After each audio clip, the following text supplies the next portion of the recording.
Hey guys, and welcome back to the live coverage of Virtually Expo. Right, we've got a doozy for you now. So collectively, if you haven't already and you're watching this, hop into the chats. I keep trying to catch up with you on the camera. What? Sorry. Every time I'm cutting the camera, you're turning your head the opposite way. Right. This man has had too much caffeine and sugar today. Yes, so we are monitoring all the chats. So we're monitoring the Twitch, the Facebook, the YouTube. If you're with us, get in on the chat on this one, because during this segment, over the next hour, we're going to build a soundscape live with you guys. So we want you in the chat, we want you active, so that you can help us actually craft a soundscape. Yeah. We're joined by Benjamin Looms from Syrinscape. Hey, Benjamin, how are you? Hello, I'm excellent. It's 1:04 a.m. in the morning here in Sydney, Australia, so I'm feeling fantastic. Oh, lovely. So, for anybody that doesn't know, can you give us a little bit of an overview of Syrinscape? Yes. Syrinscape is an app that brings beautiful, immersive music and sound effects to your tabletop games. It's specifically designed for Dungeon Masters to be super easy to use so they can keep their attention on the game, which is the point of where we're playing. And it's designed to really evoke all those feelings of displeasure and horror and joy and excitement in the players, so they really feel like they're actually in the locations that are being painted in the game. Wow. Now, Benjamin, quick question. So do you come from a background in like sound engineering that brought you into creating the Syrinscape app? Yeah, cool. I studied composition at the University of Sydney. I was a professional classical singer, singing with Opera Australia and chorus with them and lots of smaller roles. I'm a pianist and a gaming geek and an amateur programmer. So it was kind of that weird synergy between those three things that came together when I was looking for some sound at the gaming table. I happened to have a unique sort of set of weird skills that actually made that possible. Well, that's nothing wrong with that. So tell us how you came about inventing Syrinscape then. Yeah. So as I said, I'm a musician and playing Dungeons and Dragons and other role-playing games with my friends. And it did just seem weird to do it in silence. That was kind of the way we used to do it, kind of, 15 years ago or so. So I started using CDs and music soundtracks. So they were kind of all right, but I actually thought it'd be fun to edit together actual, like a movie soundtrack specifically for my game. So I started making recordings. Grabbed a sequencer, pulled in a bit of music, some wind sounds, some wolves and things like that. And I made 15-minute recordings which would go round and round and round at the table. And that was all right.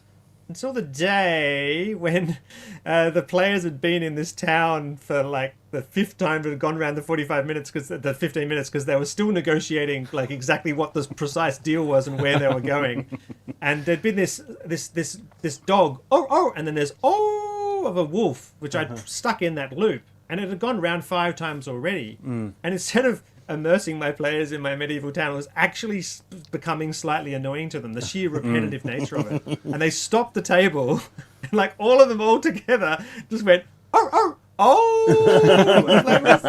oh, I'm so sad. So I started trying to make my recordings longer and longer and longer, and that was sort of all right, but you can't add rain in or sort of change the volume or turn the dogs off because they all got murdered by the PCs or something like that. And I eventually thought, surely a computer is a really great thing for picking these samples up and randomly playing them with random timing so they don't repeat themselves. And I got Python, and there's a couple of plugins for Python that did some nice audio work.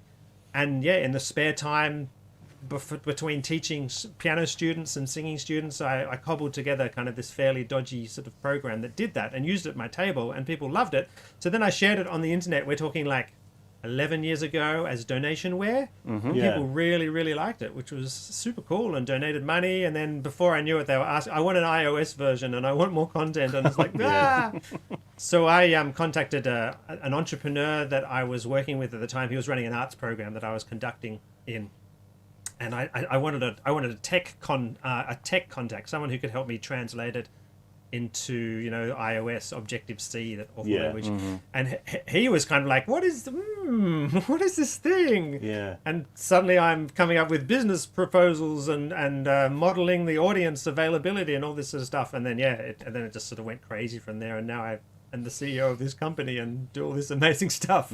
So yeah, it was really from an actual need, something specifically I needed and that I tried to fill with existing solutions, and then had to just build it myself, which is, I think, often the best way things are made. Yeah. Now, here's a question for you. Say I am user 0. I've been role-playing for years, and I have never came across Syrinscape before. How do I begin? Excellent. Well, probably the number one thing to do is just go to Syrinscape.com. You can type in Syrinscape into Google. You can misspell it however you like, pretty much, and you'll find us. You can actually download a thing called the Fantasy Player, which is it's an offline version that just works on your own device. You don't have to be connected to the internet when you want to use it or anything. And you don't even have to register an account or anything. And you can use the 10 free sound sets. There's a sort of a generic spooky forest. There's a good medieval town. There's a red dragon battle. There's a creepy shopkeeper. All these sorts of things you might need. And you can try those without even giving us your email address or anything like that. Wow. And then if you do register, you can then play your sounds in the online player instead for yourself, and then you can buy some content if you want to try it out. And then there's lots of pathways. But number one is just download that Fantasy Player and have a go and listen to see if you like the quality of the sound design and everything you can do with it. I have to say I am a huge fan of any company that says, you know what, I am so confident in what I'm making, I'm going to let you grab this and have a go before you do anything else with me. Well, I tell you what, I respect. I want to grab it and have a go because I'm fascinated by this. Audioscapes is something that I absolutely love in games, let's build a soundscape. I want to see how this goes. You want me to give you a quick demo of how it works? Yes. Let's get stuck in. I can do that. Right, I'm going to try the technology. I'm going to share my screen now. Because it's Zoom and I'm not streaming through OBS. Now, can you see the screen now? Okay. Can you bring it up a bit bigger? It's me, of course I can. So let me see if I've been clever. Yeah, there we go. Let me just... as I said, the sound is going to be coming in through this mic, which is not going to be totally brilliant. Normally, if I was streaming, I'd be going through OBS. It would all be absolutely beautiful. Yeah. So, let me just show you the basic concept for a start. And then we need to maybe ask the people watching the stream for maybe some suggestions. We're going to build something for them absolutely beautiful. But here is a sound set. We've got a lizard folk battle here. It's going to be made up of some environmental sounds. And probably some music. The sounds of the monsters.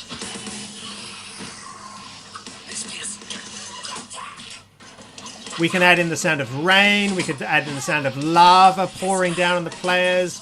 we can cast spell. We can trigger a Wilhelm scream. We can Hello, Wilhelm. bring up fireball and cast ourselves a fireball if we want. Basically, any scene you can imagine in a movie that you might be able to hear. Tell me if it's too loud as well. It's so sad you're missing out on all the good bass. Okay. No, So what we need from the people out there, or from you guys, is what can we put in our sound set? So we're going to start from scratch. Yeah. And we need to come up with a location for our encounter to happen. Okay, Monster And we need to Battle come up at with UK Games creatures. Expo. Yep. Monster Battle UK Games Expo. Yeah, that's where I'm thinking we need to start. Okay. Okay. I love it. Excellent. Whoops. Okay, yep, we'll call it that. That sounds fantastic. Why is it timing that? Okay, right. So we want the crowd sound of people. Yeah. Yeah. Now, there is a Gen Con sound set in Syrinscape. Right. It's going to be about the same sort of Yeah. feel, isn't it? Sweaty people. Yeah. The exhibit hall. Yeah, people running So around trigger trying to get shinies. That's right. Absolutely. Okay. General hubbub of people. I like that. So what we're going to do is we're going to copy this mood. So a mood is here in the left-hand column. What it does is it starts some elements. An element is essentially an aspect of the sound design, a part of the sound design. So there's some yells in here. There's some coughs. There's some shoppers making comments. We can probably copy this mood, holus bolus, over to, what are we saying, Monster. Could you tell me about Syrinscape? Nice. Monster Battle, there we are. Okay, so I'm going to copy that mood over, and that'll be our starting point, okay? Okay, yeah. Now, what's going to attack us in this location? Okay, I think that's Elephants. I was going to pass it out to the community, but if Warren Okay, wants elephants, it's Warren okay. gets elephants. What is going to attack us, guys? Get it stuck there into Yes. the chat.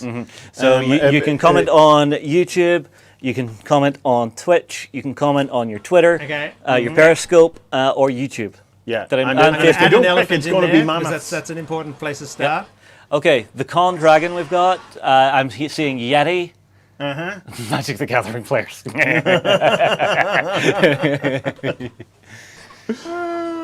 Just so there's no Roar, queue at should the I bring add by. the Yeti in as well? Yeah, let's yeah. get a Yeti in there, yeah. Yeah, Yeti will be good. So we've got Yetis and mammoths. So we're going for this hairy theme, Justin. Yeah. Excellent.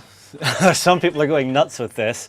Halflings riding walruses. that's a little bit out of left field. Have we got walruses? Have I got a walrus sound? Now you can bring your own sounds into Syrinscape. Yeah. You just basically create an element and go to the playlist here and import your own sounds. So if someone has a great walrus sound, then you would just record it on your microphone, Yeah. cut it up into each of the little parts, and then bring it in. I'll show you what makes up an element. Here's an element, Yeah. which is our elephant trumpet, right? Which is Yeah. going along.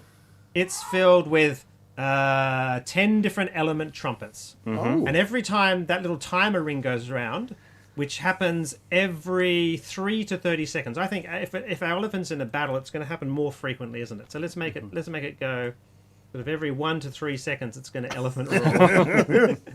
It's going to pick up an elephant roar. It's going to place it at a random distance. Oh my god. 3 to it does the 15 distance. meters away in Yeah. a random direction. At the moment, the elephant can come from anywhere. Yeah. That's what elephants do. Yes. And then it plays. There you go.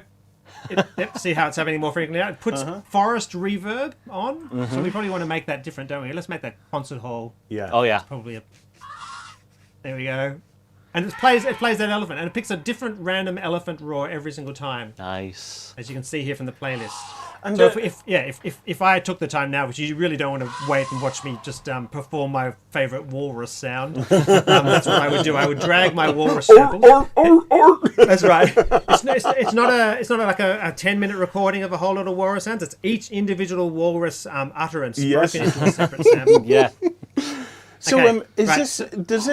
is it stereo? Is it 5.1 or Yes, 7. It goes up to 7.1. So absolutely, nice. surround is very intense. Yeah. At the Wow. moment, So it's if it, not so even, how not would I even do proper that? Stereo. I'm How do you do fortunate that? enough to have a I have a surround sound system in my shed. Yeah. Okay. Yeah. So it's an Onkyo jobby that can work. I suppose I could connect it via optical or maybe HDMI or Yes, Bluetooth. that's right. Yeah. So you would HDMI out of your laptop is probably the most straightforward way to do it. Because Yeah. then it puts it out. You just have to set the audio output inside Syrinscape to 7.1, and then the sounds are all distributed. And so that means so you look at this Yeti Raw, it's actually set to go anywhere from the center of the front all the way around on the right-hand side, around to 180 degrees behind you. Yeah. And if it's doing that in stereo, then obviously you get a panning effect. So the Yeti might sort of appear right sort of here sometimes and a bit over there sometimes. Or I could drag it so that the Yeti appears always in front of us. You know, maybe just 29 degrees to the left, 15 degrees to the right. It gets very specific. We can obviously make this elephant louder. We can by bringing it closer. So we could bring it, let's allow it to be anywhere between 1 and 2 meters. And that'll make it a bit more intense. Okay, so This like is that. incredible. Yeah, the depth of this is absolutely fabulous. Now, if our elephant and we're calling that elephant a mammoth, yes, and our Yes. Yetis are attacking, what other sounds are going to be in that environment? Like how are the people going to react? Is what we're thinking, right? Honestly, these are hardened gamers. The only way to ward off an attacking mammoth Aye. is through the power of song. Okay. Song. So they would sing. Excellent. They would get together as a choir and they would sing. So am a in dwarf the and I'm digging a hole. in the Descent into Avernus, sorry, not Descent, the Dragon Heist adventures we did for Dungeons and Dragons, in the Yawning Portal, we got a whole host of Dungeons and Dragons creators together in a room, and we sang drunken songs. Here we are. Let's That's see it. if they sound Winner! good. Let's see if that sounds good.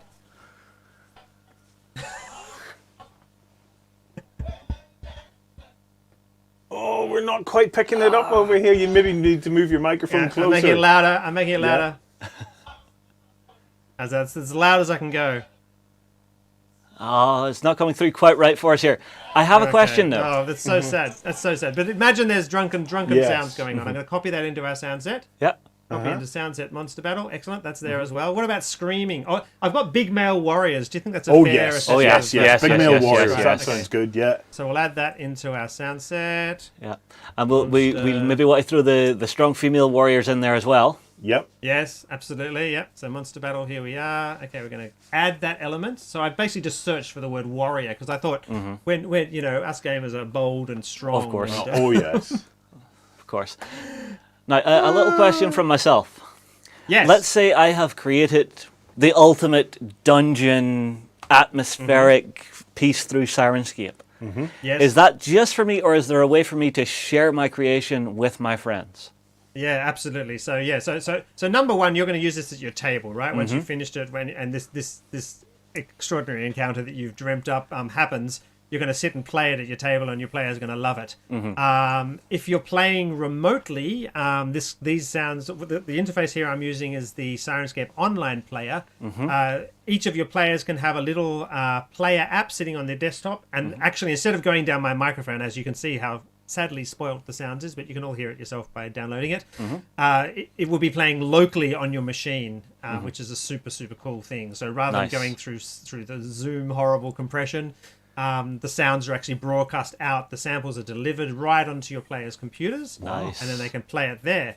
And then yes, once you've actually had that encounter, you've decided that you're a genius sound designer, then you can actually share your designs on to the rest of the Syrinscape community as community content. Nice. And we've had lots of people do that. We've got some people who are writing their own original music, so they're sharing that on. People Wow. who have even just take Syrinscape content and organized it into different categories of styles of music and things like that. Yeah, it's lots of fun. We've got some people making some Wild West content at the moment, which is really great. Yeah. I can think of a number of games that could utilize that There- straight off the bat. there- Wild West Exodus. Of course. Wild West Yeah. Access would be great for that. I mean, like, even I'm sure if... All right. We were talking to Cubicle 7 earlier. Yes. And one thing we're doing soon is that Wrath and Glory game. Yes. I would love to grab this for some like dark gothic music, drips, clanks, of a running ship. Maybe just the odd squeak from a rattling running away. Could be great. The other great thing about this is the fact, Benjamin, that it's it's designed from the ground up for folk to be able to use remotely from one another.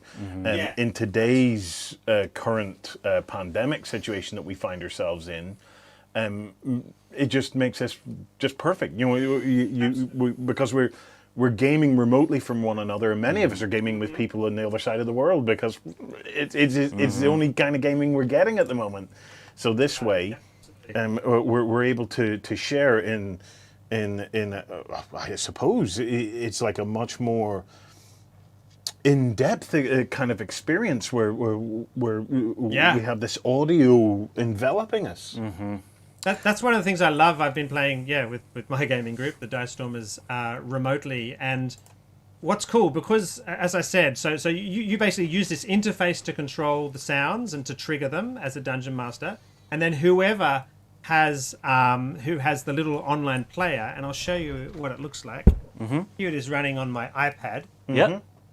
It's actually running in multitasking, so I could actually be controlling the sounds here. That interface which you're seeing before is actually running on my iPad here, and I can navigate over and look at my Ankhead stats or whatever. And whoever has this little online player running on their machine can hear those sounds in beautiful full stereo, even in fact, as whatever stereo systems you have. And what's cool is that when our voice software starts to go bobble and the connection goes bad, because Syrinscape is playing content from stuff that's actually being cached on the device, it actually just keeps rolling on. So that dungeon ambience, with the beautiful music and the drips or whatever, or the medieval town with the light rain, and all that just keeps trundling on, even when I get disconnected from the game. So it helps us to keep us connected to the drama, even when we have technical difficulties with our Discord or Zoom or whatever. So I really love that. Yeah. Now I'm also wondering here as well. So if I have other players brought in, am I able to give them a specific set of sounds that they can play as their character, or do they see everything? That's a really cool question. Let me share the screen again. Here we are. So you can send a link to a player for their spell. So what's a really cool spell? Let's say. Did I trigger a fireball? Is there like a gooey blob? I love the word. So here's our fireball spell, right? Yeah. So that.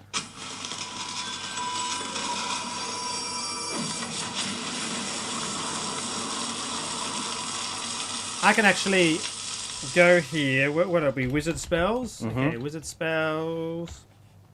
I can actually share with my players a link to that one, to that fireball spell. Where are we? Fireball. Fireball. There we are. I click that, boom, and that copies to the clipboard a link that I can then share in chat.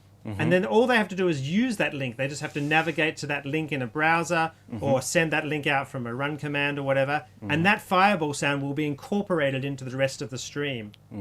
Whatever spell they want to. And that's super cool. So when it comes to their turn, instead of just saying, oh, well, okay, I cast fireball and then sort of collect their dice, they can actually just trigger that sound and everyone sort of knows immediately what's happening. Yeah. The place where I really love this is in cure spells. So what are we saying? We're saying cleric. So rather than that player just sort of finally getting to their big turn, and all they can do is sort of announce, a number of dice or something. Instead, they can click their link like this, boom, and everyone knows straight away that they've taken the time to give some love and care to their fellow companions. I'm digging this because I love the idea of player character boards. So Warren, you're playing the barbarian as you love to do, charging forth into the deepest, darkest nether regions of the dungeon. Yes. And all we hear is the battle cry of the mighty Warzan. And the sound of the right. loincloth Yes, being just whipped off. flapping in the breeze. Do you know what? Benjamin, do you know what I would love to do? I would love to actually... Cause there he goes! As on Tabletop... There we go, that is me! we have a ton of niche groups within the OnTableTop viewership of historical gamers and stuff, and war gamers, role players, and the likes. I would love to invite you on to some live streams with me where we create soundscapes. For example, some evening we could get together and create a soundscape for World War II tabletop gamers. Yeah. Just to experiment and to really see just what this system is capable of. Because although we're looking at the soundscapes and have it playing, where this is fascinating for me is the ability for it to react in real time to the game and to the narrative that's playing out. And people are asking in the chat about it. It would be cool if this worked for Saga. Well, it'd be cool if this worked for war games. This will work for war games. This will work for any kind of game. Yeah, because you can have your low background rumble of battles, and then if you've got your device beside you, oh look, there go the cavalry for the charge. Yeah, in they go. That's right. Absolutely. Yeah, that's right. It It's, takes just a little bit of organization to get the stuff, ready. But as we've seen today, how quick it is just to grab a few components and cobble them together. Yeah. And just to be clear, we've done fantasy right now, but it does sci-fi stuff. It does cyberpunk. We have a license with Cyberpunk Red to make the official sounds for that role-playing game, which is super, super cool. Ooh. So it's got all those techie sounds and the sounds of flying cars and, the medic crew coming in. We've got some... all the different sort of genres. Like Call of Cthulhu is a really big thing. We have an official license to make the official sounds for that. And that sound is like super, super important in horror to sort of get that underlying sense of disquiet and sort of discomfort in the players, and often those feelings are delivered subliminally by the music track, or by the slight, distant, only just perceptible sound of skittering insects or a deep thump that you don't even notice, but because we've all watched Jurassic Park, we know precisely what a deep thump is, and we're now scared. So it's super, super important. Oh, it's such a fabulous thing. Benjamin, I think myself and some parts of the community could really challenge you on this, because we have, for example, modern genre wargamers. So we could say a Middle East setting, the sounds of AK-47s in the distance. So there's all kinds of stuff we could explore with this. Yeah, A10 goes burr. Oh, man. I'll show you some of our modern weapons because they're cool. So we have, am I sharing? Yep. Okay, excellent. Yep. So we've got some great explosions. So great chainsaw stuff, which is lots of fun. You've got you pump your shotgun, and off automatic weapons, of course. And these are the ones you can trigger yourself, but of course you can then set them just to auto play. Yeah. So it'll play a weapon every now and then. So you've got some epic music running. It'll play those weapons. You can add the sounds of people yelling or shouting or yay! The chaos. So yeah, absolutely. So it's all in there, and it's just a matter of sort of getting those. And we've tried to make the search function as quick as possible, so you can find the stuff you're looking for really, really easily without sort of distracting a whole lot of time away from the game. Yeah, I'm digging this so much so right cool. now. Let me take a moment just to show people the virtual stand that you have at the convention. Okay. So if you guys are interested in this, and honestly, I can't see who wouldn't be at the moment, have a look at their virtual stand. You can search for Syrinscape. They have a link to Twitch. They have links to their website. You guys earlier today had the power of sound at the gaming table presentation. I don't suppose you're putting that up to your YouTube channel or anything, are you? We do. It's on. If you search for, in fact, let me just work that out quickly. And I saw just a question about APIs for VTT. So let's make sure we talk about that because that's a great question. The power of gaming. Steve will probably put a link to the video, or he can actually mention it. Syrinscape Power of Sound. There's a really good version of it. Yeah, okay, so if you search for Syrinscape, The Power of Sound on YouTube, and there's a video, The Power of Sound at the Gaming Table, and it really goes into a really lovely in-depth talk about light motifs and sound cues and psychological effects, and then there's a really good demo there of prepping for a game right on the spot and right live, as if I've forgotten to prep for the game at all, and how I quickly bring in the different elements that I need. Yeah. And everything's explained there, and there's some really good questions from the audience and stuff that happen in that interview as well. We're talking about home users and stuff using this, but I've got to say, As pandemic conditions start to ease and we start to get back to normal life, I want to put this in our visitor center. You know, this is ideal for 40K night or something like that. You have this on a tablet. Yep. It's playing a thing, and then people can go up and make changes to Yeah, it. or It's if, so I mean, like, I think there is a way to link multiple accounts into that one that would be showing on the tablet, so they would have access to the output of that tablet, I believe. That's right. Yes, that's right. That's what I often do. I'll often play the sound myself on my own tablet while I'm running it, but then I'll have another device, like a phone or something, sitting over in the corner plugged into my stereo system, playing the sounds for the whole room. Yeah. And that creates even more of that kind of immersive effect. Can we talk a little bit about the API? Yeah, the API, that's right. So, absolutely, there's an API. So that link, that one link that I showed you, how to trigger a spell sound, all those links are available to start and stop elements, to trigger moods and everything. And there is an API. And Fantasy Grounds is probably the group that's gone the furthest in terms of integration. So Fantasy Grounds, there are plugins for Fantasy Grounds that watch the chat.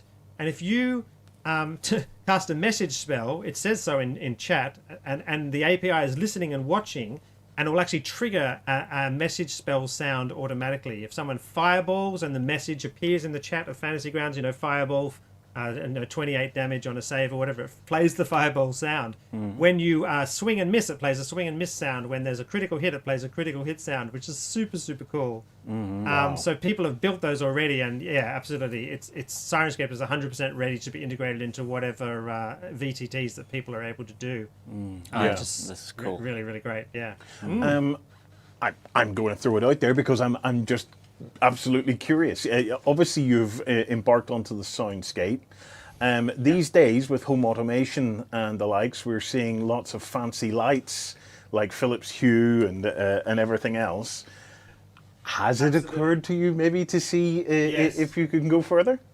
Yeah, absolutely. So we've spent the last 6 months updating Syrinscape to the latest version of Unity, which was a huge job that translating millions of lines of code. And we've got a beautiful, fresh version of Syrinscape, which has allowed stuff like the multitasking on iOS, which is super cool. And so my dev team are just coming up for air, and that's when I'm saying to them, I'd like it to be able to control my lights as well. Because, yeah, absolutely. When I hit that mood, you know, dank forest, you can have an overall light color setting for of a kind of a greeny brown. And then when you trigger, say, a thunder one shot, you could have the lights flash white, and so that's absolutely. And the way the server is set up, the fact that it's a web-based with the online player, it's a web-based master interface that then sends out API calls to all remote devices. We're ideally set up to control lighting. So I'm very excited about that, and my poor dev team are also excited, but also tired, but also excited. So yeah. See, I'm loving the idea of this, because say you're setting up camp for the evening, you get the campfire up and going, and the lights just begin to go that nice orange glow and start to go up and down and flicker and cast some shadows, and then with the audio mixed in with the light effects, that's going to be so beyond immersive. We put the Philips Hue system here into the visitor center, so each table has interactive lighting above it. So the prospect of running something like this and the lighting and the sound starting to coordinate, it's going to be amazing. And by the way, because you're talking about using Syrinscape in a public setting, we one of the best things we did is to allow people who are streamers or podcasters or people in stores or game centers to use Syrinscape. You can use Syrinscape. There's details on our FAQ page. Get into contact with Steve, our fantastic community manager. Essentially, you use it under Creative Commons attribution. You know all the music is safe and all the sound effects are safe from strikes, from copyright strikes. It's all original Syrinscape music or commissioned, or it's stuff that's Creative Commons 0 or whatever, and all the attributions and everything are all sorted. And there's just as on our FAQ, you basically can use Syrinscape in your YouTube stream or whatever in exchange for a shout out. Tweet at us, a fantastic funny moment, and we'll retweet you. If you manage to make one of your players choke on their drink, we love to hear that sort of stuff, and we can share your stream and help to promote you as well if we're able. So that's one of the best things we ever did. That's really cool and really inclusive to the creator content community out there. Benjamin, is there anything else you would like to you'd like to cover? Let me look. Is there anything else I haven't mentioned, Steve? My community manager's watching. We mentioned you can use it in your stream. We mentioned you can use it in your remote games. Yeah, how do you get a new feature in Syrinscape? Someone asked once in one of these, which I love. Yeah. And of course, if anyone else has any questions, now is the time to dump them in chat so these guys can ask me. Basically, apart from the original feature set, almost everything in Syrinscape is there because the community has asked for it. We have a really beautifully active community on the forums, and yeah, people complain. It's basically what it is, and say, "I want this." And you know, if you can make your voice heard and get other people jump in and ask as well, then that's how Syrinscape grows and becomes what it is. Bad And Bot obviously- Craig is asking, can this be used in browser-based applications? Browser-based applications. Now, what does that I mean? wonder is he? Is he asking, can we just run it through a web page? Is he possibly asking? I don't know. Or is this an API question? That's Question's right. a bit broad. Yes. Yeah. Yes. So anything that can call a URL can trigger Syrinscape to behave, right? So all that you're seeing here, in fact, here share. This is just a browser window. This could be. This is the one we built. As I said, Fantasy Grounds have built a thing where it's completely triggered from within Fantasy Grounds. If you can build something that can call a URL, all the URL is like Syrinscape.com/start element blah blah blah. It has a little token on there that tells our server which online players to send it to. So that today I've got it linked up with the online player that's running on my iPad. And and if 5 other players are in your game, then that same cue to play that element or to play that mood or that that terrible attack at UK Games Expo with mammoths and yetis, that gets sent out. So absolutely, the API is there. Just jump on the forums once again, ask for the details, and we'll queue you up so you can get going, building and controlling. Yeah. Fantastic. See, I love the idea of possibly being like a really mean DM. The party's walking through a dungeon, and all they start to hear is plap, plap, plap, plap. Yeah. What was that? Yeah, so using audio clues as actual Yeah. part of the story. Exactly, because there was one I was looking at recently, the Hellboy RPG that you guys sat down to do a session for. Yes, we did. Yeah. So as I was doing the video editing on that and actually going through it, I was reading through the campaign as well, and I was just sitting there going, I wish I had that sound clip to just like drop in there, or the DM had it.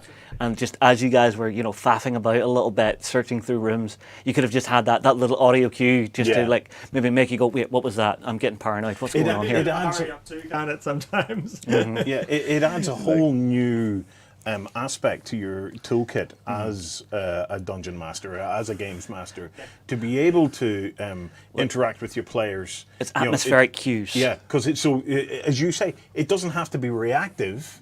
You can use it to try and lay the groundwork for the story that you're trying to tell. Exactly, but say it's also something you want to be like a small clue, so you could turn the audio way down on it. And if your players are paying attention, they'll maybe hear it and it'll give them a trigger and maybe lead them along the adventure a little better than you saying, okay, stop, you start hearing something, give me perception. And as they start passing perception tests, you start turning it up a little bit. Exactly, you can make it more and more of that. Yeah, another cool thing, which is really great, is the box text in Official Adventures has been read out by various different really, really excellent voice actors. We've got obviously the actual creators of Dungeons and Dragons, Chris Perkins and those guys, Greg Tito, have actual read the box text, so you don't have to necessarily act it out yourself. We've also got totally interactable characters. Matt Mercer's recorded 3 of his most loved NPCs. You can actually have a conversation with them. They say yes and no and thanks and what are you talking about? And there's all that triggerable, which is super cool. One of the free sunsets, you get 10 free sunsets, remember, with the fantasy player, if you just want to go and try that out, is a creepy shopkeeper. And you can haggle with the creepy shopkeeper and ask for a discount, and you can sort of interact with her like that, which is super fun. So yeah. Oh, it's just fabulous. incredible. Absolutely fabulous. Benjamin, I will be reaching out to you for us to do some Soundscape challenges in the near future. Guys, head on over to Syrinscape.com or check them out on their virtual stand here at the expo. And yeah, Benjamin, thank you so much for joining us, man. That has been an absolute blast. That's been a belter. People should go and see, go to YouTube, search for Syrinscape, The Power of Gaming, if you want a really in-depth leap into sound and why sound works and how it works. Yeah. Download the free player and give it a go. And then, possibly if you're playing official D&D adventure or Pathfinder adventure or Call of Cthulhu adventure, grab one of those sound packs. Fully prepared sound, so all the preparation's done for you. Yeah, and a big thank you to Steve from Syrinscape for being active in the chat there. thank you, Steve. You're doing a sterling job, Steve. Thank goodness. Right, guys, we're going to take a quick break, and then when we come back at the top of the hour, we are with Free League Publishing. I believe that's Free Leagan. Free League. Well, okay, we're with them.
Hi, guys, and welcome back to the Virtually Expo coverage. We have a real treat for you now.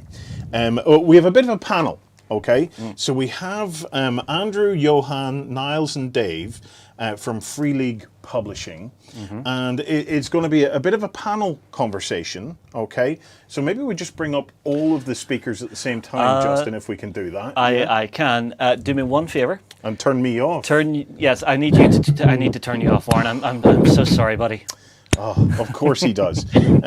So I will go into the meeting and I will stop my video. Okay. I'm going to try and be clever with my alt tabbing. And boom, we have all the guys.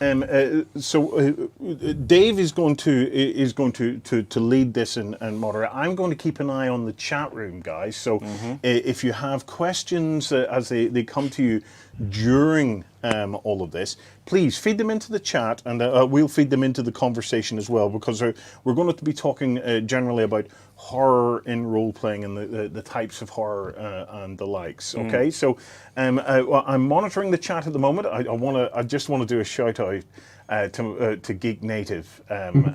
He's one of my favorite blogs out there. Hello, mate. Hello. It's good to see you in the chat.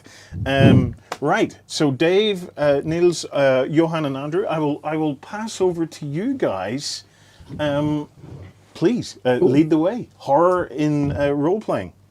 Yeah, thank you. And welcome everybody to the Free League panel talking about horror in role playing. I'm Dave Seamark, freelance RPG writer and editor and co-host of the Effect podcast. I'm the moderator for today. On the panel, the experts we have are three of the great minds behind three recent horror publications from Free League. We have Andrew E.C. Gasker, setting writer of the award-winning Alien RPG and lead writer of the scenarios Chariot of the Gods and Destroyer of Worlds. We have Johan Noor, one of the two creators of the award-winning Merkboyer. Not a bad try. It's actually too bad. But yeah. And responsible for the fabulous artwork and graphic design. And last but certainly not least, we have Niels Hintzer, the writer of the sure-to-be-soon award-winning Versen. So welcome, everybody. Did you wish to briefly just introduce yourselves? Drew? I mean, you just introduced me. Is there anything else you wanted to say? No. Another thing. I just wanted to mention that there's a lot of awards going on here at Free League, and I think this is fantastic. Yeah, cool. Johan and Niels, anything you want to add to the very, very brief bio I gave you? Not really. I think No. maybe. Do you know what I'm pronunciation, going to suggest? I think one of you is breathing heavily into your microphone. I'm guessing Nils. It might be Niels with the headset. So if you can just Tilt move it forward the microphone a little bit away from your. There you go, buddy. Let's That's try it. that. Or just stop breathing. Like that's the, It's the easiest solution. Cool. Right. Well, let's get straight into it. So, there are a hell of a lot of horror role-playing games out there. We've got 3 games that have horror in one form or another represented here today. So the first question, I think we're going to talk about horror in role-playing generally. Why do we love horror role-playing? Johan, do you want to kick off for us? I think. Why do we love horror in media in general? Like it's the same thing with like horror movies and books and whatnot. But I think like especially with games, it's kind of because you don't have this script that you can rely on. Like there's no guarantee that someone will lead the way. Like it's up to you. So I think that interactivity and the fact that if you mess up, it's your own fault. What is it you think that, what is it about horror that really attracts players to horror rather than other genres? I think it's. No, go ahead. Go ahead, Drew. I think it's just it's so different than what you expect because Dungeons and Dragons has led the way, and that's action and adventure. And then every time you get players playing this, they're just really confused. And at first they're like, "Wait a minute, what do you mean I'm going to die?" And then they get really excited that they're going to die. So it's like it's a totally different experience, and it totally is that same thrill ride that you get from a really good horror film, where you're really worried what's going to happen to my character now instead of what's going to happen on the screen. So I think that's really exciting. Yeah, like the thrill of danger and the. I think also for many players, including me, immersion is the main thing. I mean, getting into another world and leaving this. And I think it's kind of easier if you have that tension that you get in horror than in a kind of action game. It's easier to just block out reality and just sink in if there's something big bad coming to get you. And I also think it's many of the more ordinary scenes get better in horror than in other games. I mean, if you're playing Alien and you and your wife are cooking dinner on a spaceship and everyone knows there is an alien on this ship, your conversation will be great, whatever you talk about, if you speak about ordinary things. So to me, I think it's almost easier to have fun in horror games because it creates tension and some kind of electricity. And it's almost that promise of, something bad will happen eventually, because that's the whole idea of the game. Everyone is on board with that. So pretty much signed up to fail almost, or to try to not fail. We have a quick fire question in the chat. Do the panelists prefer to play a horror RPG or run one? Play or lead? Was that a question? Yeah, so do you prefer to play the horror RPG or run one? The question, the person that asked the question says he loves to do both, but he really enjoys watching his players start to panic as the tension increases. So Yeah. For me personally, as someone who's writing this, it's like I just want to play. I don't want to run a game after I've written a game. It's like I want to feel what it's like to be in the hot seat instead. I played my first game of Alien a couple of weeks ago, having GM'd it loads, and the first time I felt the pain of a head bite. Death. So got myself in the backside ultimately in the end. But I love GMing. I think I get more satisfaction from GMing personally. But that does depend on the great players actually who make my job much easier in a horror setting. I absolutely agree. Like I figured out quite recently that I don't think I really like playing role-playing games. I just want to run them because I'm always the GM and I absolutely love it. Yeah, I GM'd for 22 years, and then now I started doing this professionally, and I don't want to GM anymore. So it's like I'm done with that. I think I'm also mostly a GM, but at the moment I like playing much more. And I often get tired of the things I'm writing myself, so I seldom want to play them. As a GM, I rather play them as a player and see what other people can do with them. It's like as if I put all I can into the text and I can't produce more. No. I'd rather GM other people's text. So we talked a little bit about one of the things that attract players to horror is the payoff at the end. There's something bad going to happen, the horror element of it. Do you think that sort of humor, parody, sort of collaborative experiences, these kind of things are a big draw in horror games as well?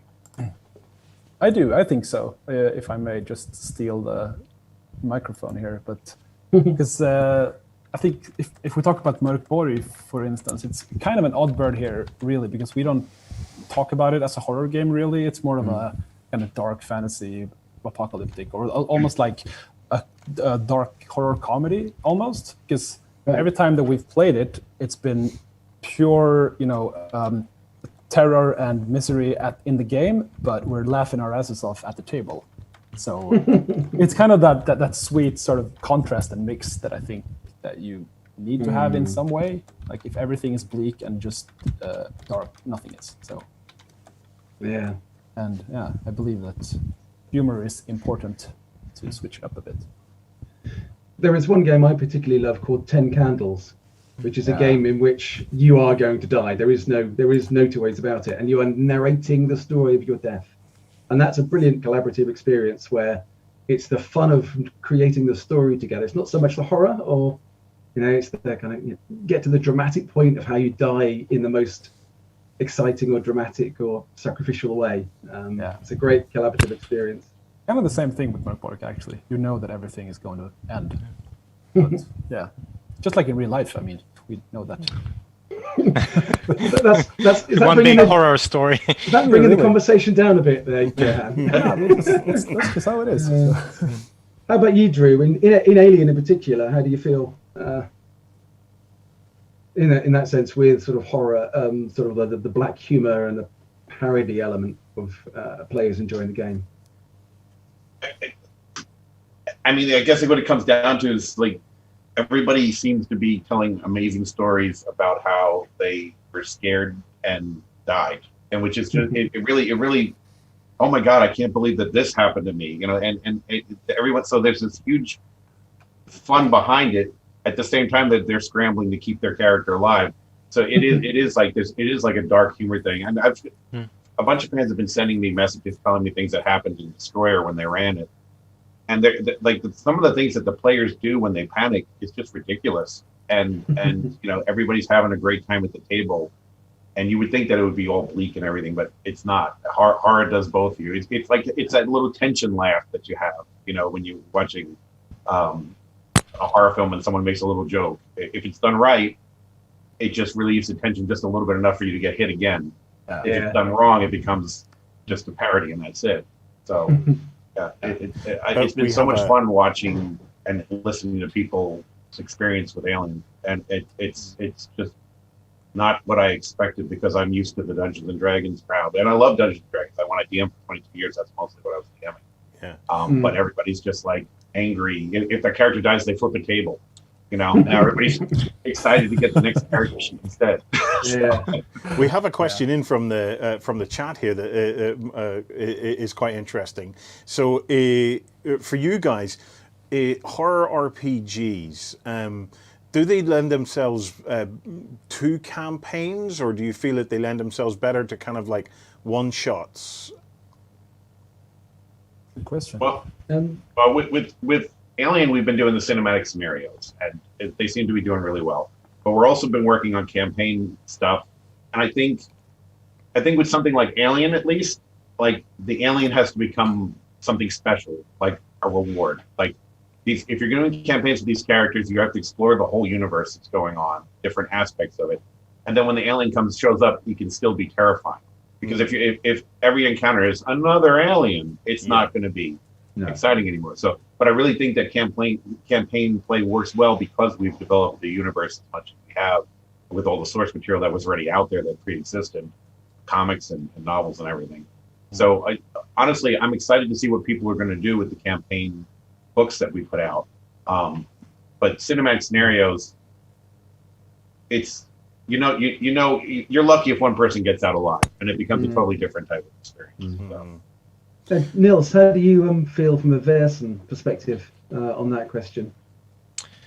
I think, of course, it works both ways, but I prefer it as a campaign game, building your base and learning more and. But I think you got to have some focus on developing the player characters along the way, like having players that want to have characters that change and grow and break apart, and you have to have that for the campaign to work, I think. I think this is becoming a really nice segue into kind of the second question that we were going to talk about, which is kind of the types of horror that you get and the types of horror games you get. So I think there's a spectrum of sort of games. At one end, you've got the likes of Cult, pretty hard, get the book and, it's pretty graphic stuff. So you know what you're getting yourself into, all the way down to, I guess, teenagers playing Cthulhu, maybe like I did back in the day, where, okay, it's Cthulhu and you might have bad stuff going on, but it doesn't feel like that hard kind of horror game. And I think with the three games you've got here, we've kind of got games at different places on that spectrum. I think so. How do you feel? I mean, let's start again with you, Niels, about in terms of where do you feel Versen lands on that spectrum, and the kind of sort of horror, Nordic horror that's being represented in your game. I think it's quite far from Cult. Yeah. And someone talked about it as a fairy tale horror. I think that is really good. If you look at like the Little Mermaid, not the Disney version, but the real version. Well, that was quite horrifying, wasn't it? Yeah, it's horrible. She ends up walking the earth, but every step she takes, she gets like knives in her feet. It's like a gritty, hard world, but it's reality, and it's not like in your face all the time. So it's. I know Thomas Hanstam said cozy horror, and then I don't know if it's pronounced as well to English, but yeah, you have a good time most of the time. It's about mysteries. I think it kind of strikes me that I haven't played it yet, but having looked at it, there are ways of dealing with and resolving the problem that you're facing without it being a fight or being killed. And it's kind of, the Versen are often unhappy about something that has happened to them kind of inadvertently. Humans have behaved badly without realizing it, and it's about working out what that is. So it's a different kind of resolution to, say, Alien, Drew. Where do you think Alien comes on that spectrum?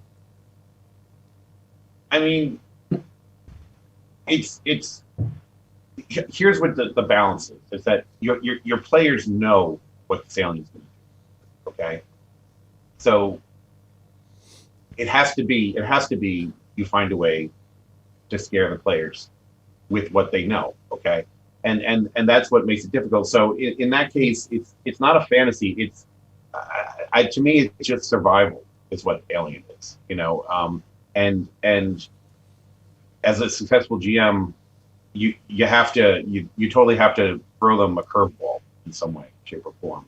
So would that count as cult? I don't know how you would put that on the spectrum based on what I just said. I think cult is probably quite a long way out to the left. Yeah. There might be a long gap between the worst game and then cult being the worst game, possibly. Drew, that actually ties in to another interesting question that came in on the chat. And you guys might be able to advise, right? How do you keep a horror atmosphere going if the players maybe have a tendency to giggle or to laugh or whatever? Horror relies very much on the atmosphere building. So, like, are there any tips that you guys would have for GMs on how you kind of establish that atmosphere and get the vibe going? I think you need to want to be afraid. I think you need to want to be scared. It's pretty much the same with campfire horror stories, and or horror movies. Like, if you don't want to be afraid, you're not going to be. So I sometimes when I have run horror games, I have from time to time told the players, oh, remember, you have to be scared. Not say it like that, but just a short reminder that everyone is here for the same reason. We want to feel that horror tension. It demands cooperation. It is absolutely. Yeah. But then again, I don't think it's a bad thing that you can giggle a little, then be scared, then giggle a little. You got to have room for all that as well. Going in and out of the mood, kind of. Yeah, definitely. See, what's interesting with Alien is that there's always a player or two who has information that the others don't, that the GM sort of needs to pass them along the way. And one of the things I was seeing in the groups the other day was, well, how do you pass it along without everybody realizing that this is the guy you can't trust? And so I just suggested, first of all, do it in text messages on the phone, but also send text messages to everyone. So send someone a text message that says, so-and-so keeps rubbing his nose. Okay. Am I supposed to know what that means? Why is he rubbing his nose? Is this a clue? So you make everybody paranoid at the table, so they're laughing, but then you literally are starting to develop, should I watch that guy? Is he okay? And some of these messages may have absolutely nothing to do with it, but everybody sees everyone getting messages and no one knows what to think. So it to me, that it's about establishing that you better watch out at the table. I think those kind of details are amazing, and you can also have that when you, if you play just dungeon delving, which you will do in Mörkborg, you can rely on these quite unnecessary details and these questions as a GM. If they open a door, I will ask them, so which hand do you use to open the door? Did you wear a glove? It's just a normal door, but they're not going to know that. They're going to be paranoid. It's like the other thing of as a GM, just rolling a bunch of dice behind the screen every now and then and going, and then carrying on. Kind of building the enigma, putting in more question marks. Because when you relieve, or what do you say, when you get the answers to things, the horror is kind of over. Yeah, absolutely. Exactly. I think also the PvP, the player versus player point, I think is a really good one, in that if you really want to build up the tension at the table, having everyone suspect everybody else gets them going really in a way that it's much harder to get that going in a group that knows that they automatically trust one another.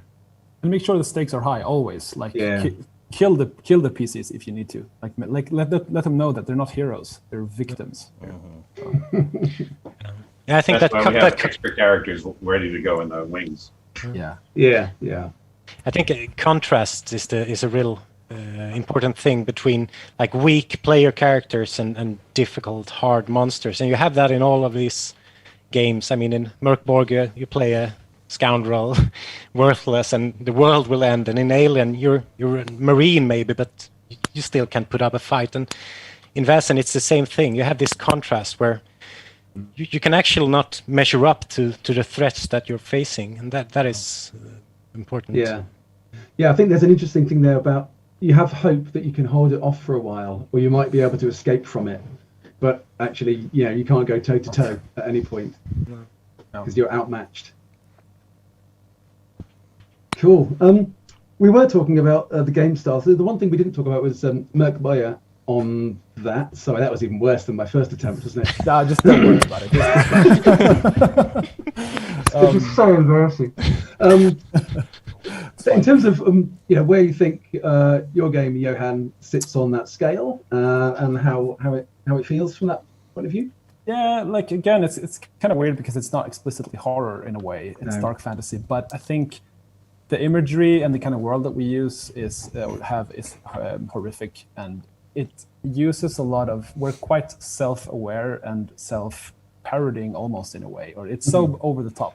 Everything is cranked up to 11, and we have it's like extreme gothic horror mixed with camp, 80s horror movies, heavy metal album covers, and I don't know. We don't take it too seriously, and I don't think you should with Grimdark.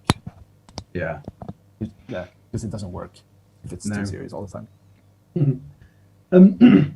Is there one thing I was going to mention a moment ago? How do you think sort of game rules and mechanics can add to the horror atmosphere? So sort of kind of harking back to that previous question about how you keep the tension at the table. How do the games? What's the best thing for a game to do in terms of sort of mechanical terms to keep that? I mean, Alien is a great example with stress, Drew, I suppose. Yeah, no, I mean, the stress thing is what is definitely amazing to me. When I saw the mechanic being developed, I was just like, okay, this is great. Because you're always going to have that person at the table who's like, yeah, I saw the movies. I can take them. I know what's going on. But their character is not going to be doing what that player is doing. And the player has to adapt to that. And that's great, because otherwise you're just going to it's going to turn into a hack fest. And you don't want that. So, the stress mechanic in the Alien is fantastic. I've been really impressed watching people fall apart at the table. So. How about Vaesen, Nils? It has a similar stress mechanic, not the same, but it's kind of has that thing with you roll dice to see how you react, and you can fall apart and stuff. And I think I'm all for light rules in almost everything, but I can see that in horror RPGs you can need that help as a player to let go of control, to let go of your player character. It's not that easy all the time, so those kind of mechanics can help you do what you gotta do to feel scared. I would actually argue the exact opposite, but okay, yeah, go ahead. Excellent. What's what we want to hear? No, but I mean, I understand your point, and it's true. But I personally have been most afraid when we have just freeformed and there's no rules at all and no like system to rely on to save or hurt you. Like it's just your imagination together. But yeah, it's kind of depending on the game, I think, and the setting and everything. I also think it depends on how experienced your players are, because when people are first sitting down at the table for this, and I've noticed that with Alien, that's definitely something that's going on. People are like, "Well, I love Alien, but I've never role played," so it's been a gateway drug, and I meant that in a good way. But it's without that stress mechanic, I don't know if they would know how they're supposed to play in a role playing game. It immediately gives you something to role play, and you can start to learn that. And then I think Mork Smorgasbord, that was my best, is like would be more advanced than if you're not going to have the stress mechanic in that. So it depends on what audience are you trying to reach. Yeah. Then another thing, not related to stress mechanics or anything, but I believe that if you have a quite fatal system, like the one we have, where you may have, you end up in a couple of fights, you have 1 HP, a sword does D6. You are afraid of losing your character and having to like start over again. So you're actually afraid at the table to like. Yes. That's Yeah, I think that's quite possibly one of the great things in some of the other Free League games. I think Forbidden Lands was a great example, where Coriolis as well, where your characters are so weak, it does change the way you approach a situation or an encounter completely. And I've never run away in a role-playing game as much as I've run away in Forbidden Lands. Getting very, very good at it. And my character's a tank as well, so it's like, I think that's a really Tank's great. gone. Yeah, it's a really great point though. If you have players who care about their characters and they really think they're going to die, then you get that tension. But I think that the important part is the fragility of it, because we played some horror in Tales from the Loop, and I mean you can't die, but you're just as fragile because you're just a kid against this horror. So you could either create it with rules, your HP is going down, or you can just play. Yeah, narratively. Yeah. And I think that's really good because you can have a game where there is a horrible outcome, but it's not the death of the character. It might be that they get moved away from town because their parents got fed up with them hanging around with those bad kids down the road, but they're out of the campaign. But I think the key point is like you have to lose something that you value. Yeah, that's the exactly. thing. Especially in campaigns, like in long campaigns, you have built something, you kept it for a long time, and you really like it, your character or whatever it is, and then you lose it. That's really terrifying for a player. Yeah. We have another question in the chat. Is there a horror RPG that the team at Free League would like to wrap their professional arms around to produce a new edition for? There's one to put you on the spot. Who's got the official answer here then? 'Cause it's not me. to make a new better version of it. That's both like compliment and diss in a way. I can give some kind of answer. Väsen is actually when it was presented to me, do you want to write this? They presented it as a modern version of Chock. I think it was Chill, and Chill. It was a game I loved when I grew up. It was the first game I played and stuff. So Väsen is kind of a new shape of that childhood game. Chock. But other games, I don't know. No, they're already good as they are. I wouldn't touch them. Cowardly answer. Very, very cowardly diplomatic answer there. That's okay. What? Okay, Alien. But I actually I love Call of Cthulhu. I love I love a lot. I think they're good as they are. A quick question for you then. Have you ever considered using additional elements to increase the horror atmosphere at a gaming table? So from my point of view, not often. No, I know a lot of people do like to have sort of ambient lighting and sound effects and all the rest of it. For me, I did try that back in the day once in a while. I found it kind of got in the way of the game rather than help, but maybe it was just the way that we were running it. But I know a lot of people do like to have that kind of thing to help their game along. I have actually played, now that I think about it, an adventure where the player characters were trapped in this labyrinth maze and were chased by a monster, and that worked very well on Roll20. It wouldn't have worked as good in real life because here you had the dynamic lighting thing. You can only see as far as your character can see. Yeah.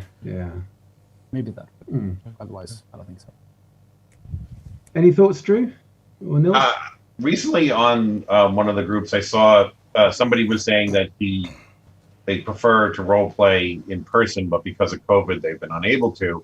So they took the time to turn their basement into the Nostromo. And I was looking at what they did, and I was like, this is amazing. I mean, he even took flat screens, and he built like a computer, like an old monitor back for the flat screen monitor. So I was like, okay. And I thought playing in that would be pretty awesome because if you're sitting there immersed in everything, you can't help but feel like you're part of it. But like I said before, the biggest thing to me is would be just passing notes that have nothing to do with it necessarily. I think that really it is an added thing that is not necessarily the rules, but just helps you to increase paranoia. So I think mood is really important. You don't necessarily have to build a Nostromo in your basement to get that mood, but more power to you if you do. I asked them to do it to my basement. So. There's a game called This Discord Has the Ghosts in it, which I haven't played, but it uses Discord as a format to tell horror stories, or you play horror game that way.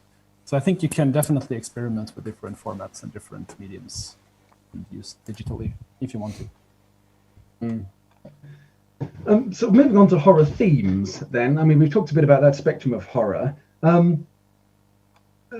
So Johan, Merkboya, sort of post-apocalypse dark fantasy, you say. Does it fit into that sort of apocalyptic theme? Absolutely. Yeah. Glad that you asked. No, but well, you told me to write it down on this bit of good question. No, but so I think because Merkboya is an apocalyptic game where the world is ending and there's no saving it. You can't do anything about it. There's this doomsday prophecy that tells you how the world will end. And so right from the start, all the players know that all their efforts are kind of in vain. There's no point really in doing anything. But as I was saying in the beginning, that's just in real life, you know that the world is ending with that. Ouch, there's no point in real life. That was a great... But there is. I mean, you have the very severe climate crisis, but still you just keep trucking, So it's kind of the same thing here, but you have this sort of this ever looming threat of total annihilation. And as reality sort of breaks down, dream become truth and truth become dream, and you can have all these kind of horrific stuff going on. And I think, that promise of death can be terrifying. Promise of release. Is that going to be the tagline for this panel now? The promise of death can be terrifying. So do we think that the kind of the zombie apocalypse thing is done now? Is there anywhere else to go from Merkboya in a post-apocalyptic or apocalyptic kind of? There isn't gaming? a post-apocalypse in our apocalypse. It just ends like that. That's the idea. You burn the book once you're done because the world. It's like the nothing in a never-ending story. Yeah.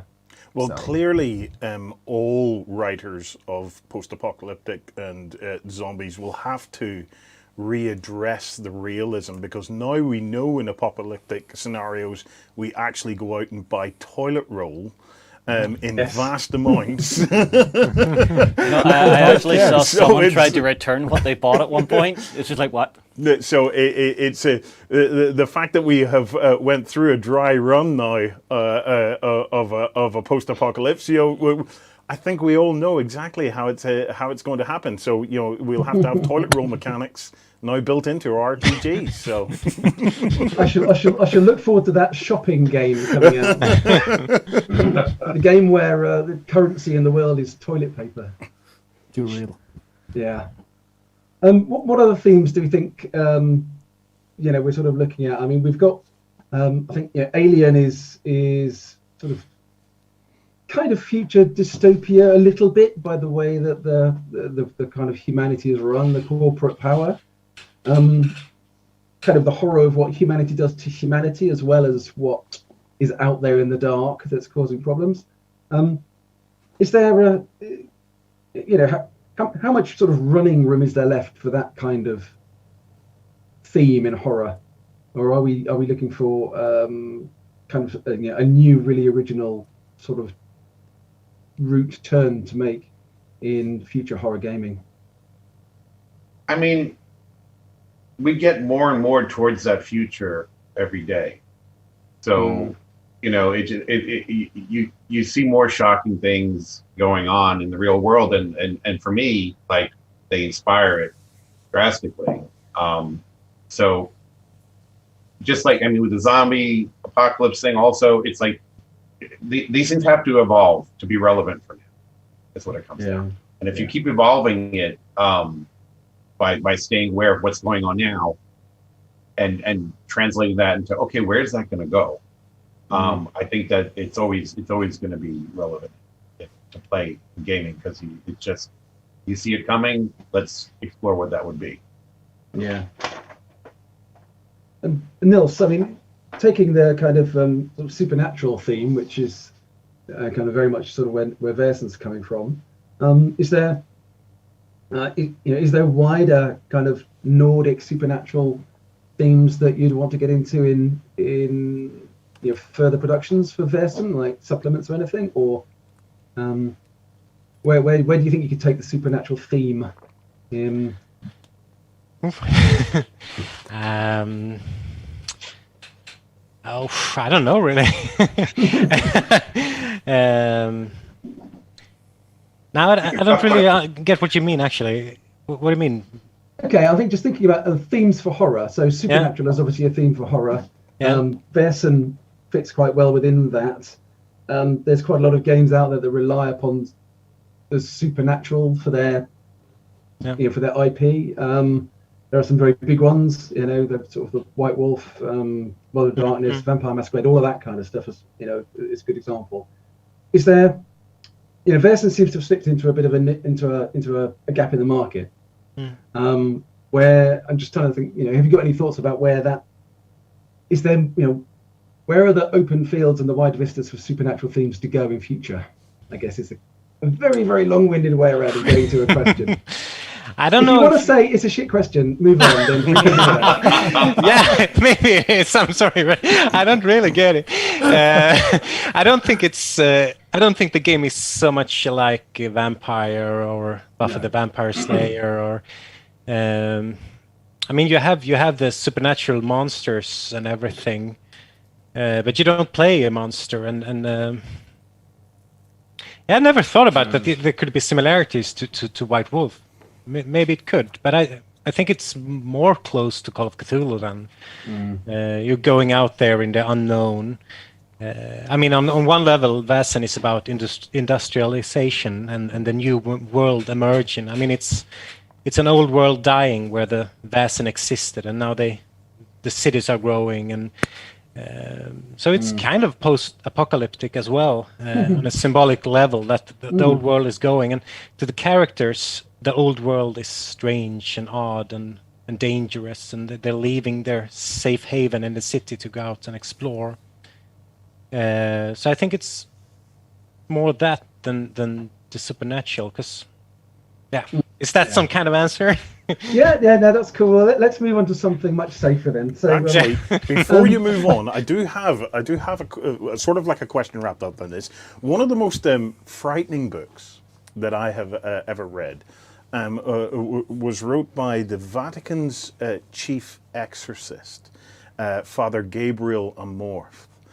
And the reason it was frightening was not necessarily because of the horrible stuff that he had faced. It was the fact that he wrote about the supernatural in ways that to him it was as real as a bowl of cornflakes is to us. So in terms of taking something like that, where it's a supernatural, but its scariness is based on almost it's pulling it down to a sense of reality. It's almost like a John Constantine kind of a thing. How might something like that be tackled, or is there basically you need that little bit of fantastical in there in order to allow the game to flourish? There's one for you. It's probably a non-question as well, but well. You seem to ask a lot of those. I understood it. Obviously, you and I are on the same wavelength for really long-winded and difficult questions. Oh, yes, absolutely. But from my point of view, I think a lot of games, that almost becomes implicit when, so let's say Call of Cthulhu, you play your investigator, you don't believe everything, you see a dimensional shambler, you believe. So I think in these things, your characters move from a non-believer to a believer through the experiences that they get in the adventures that they go through. Yeah, I think because you said something like he wrote it as if it was real to him. It was completely real to him.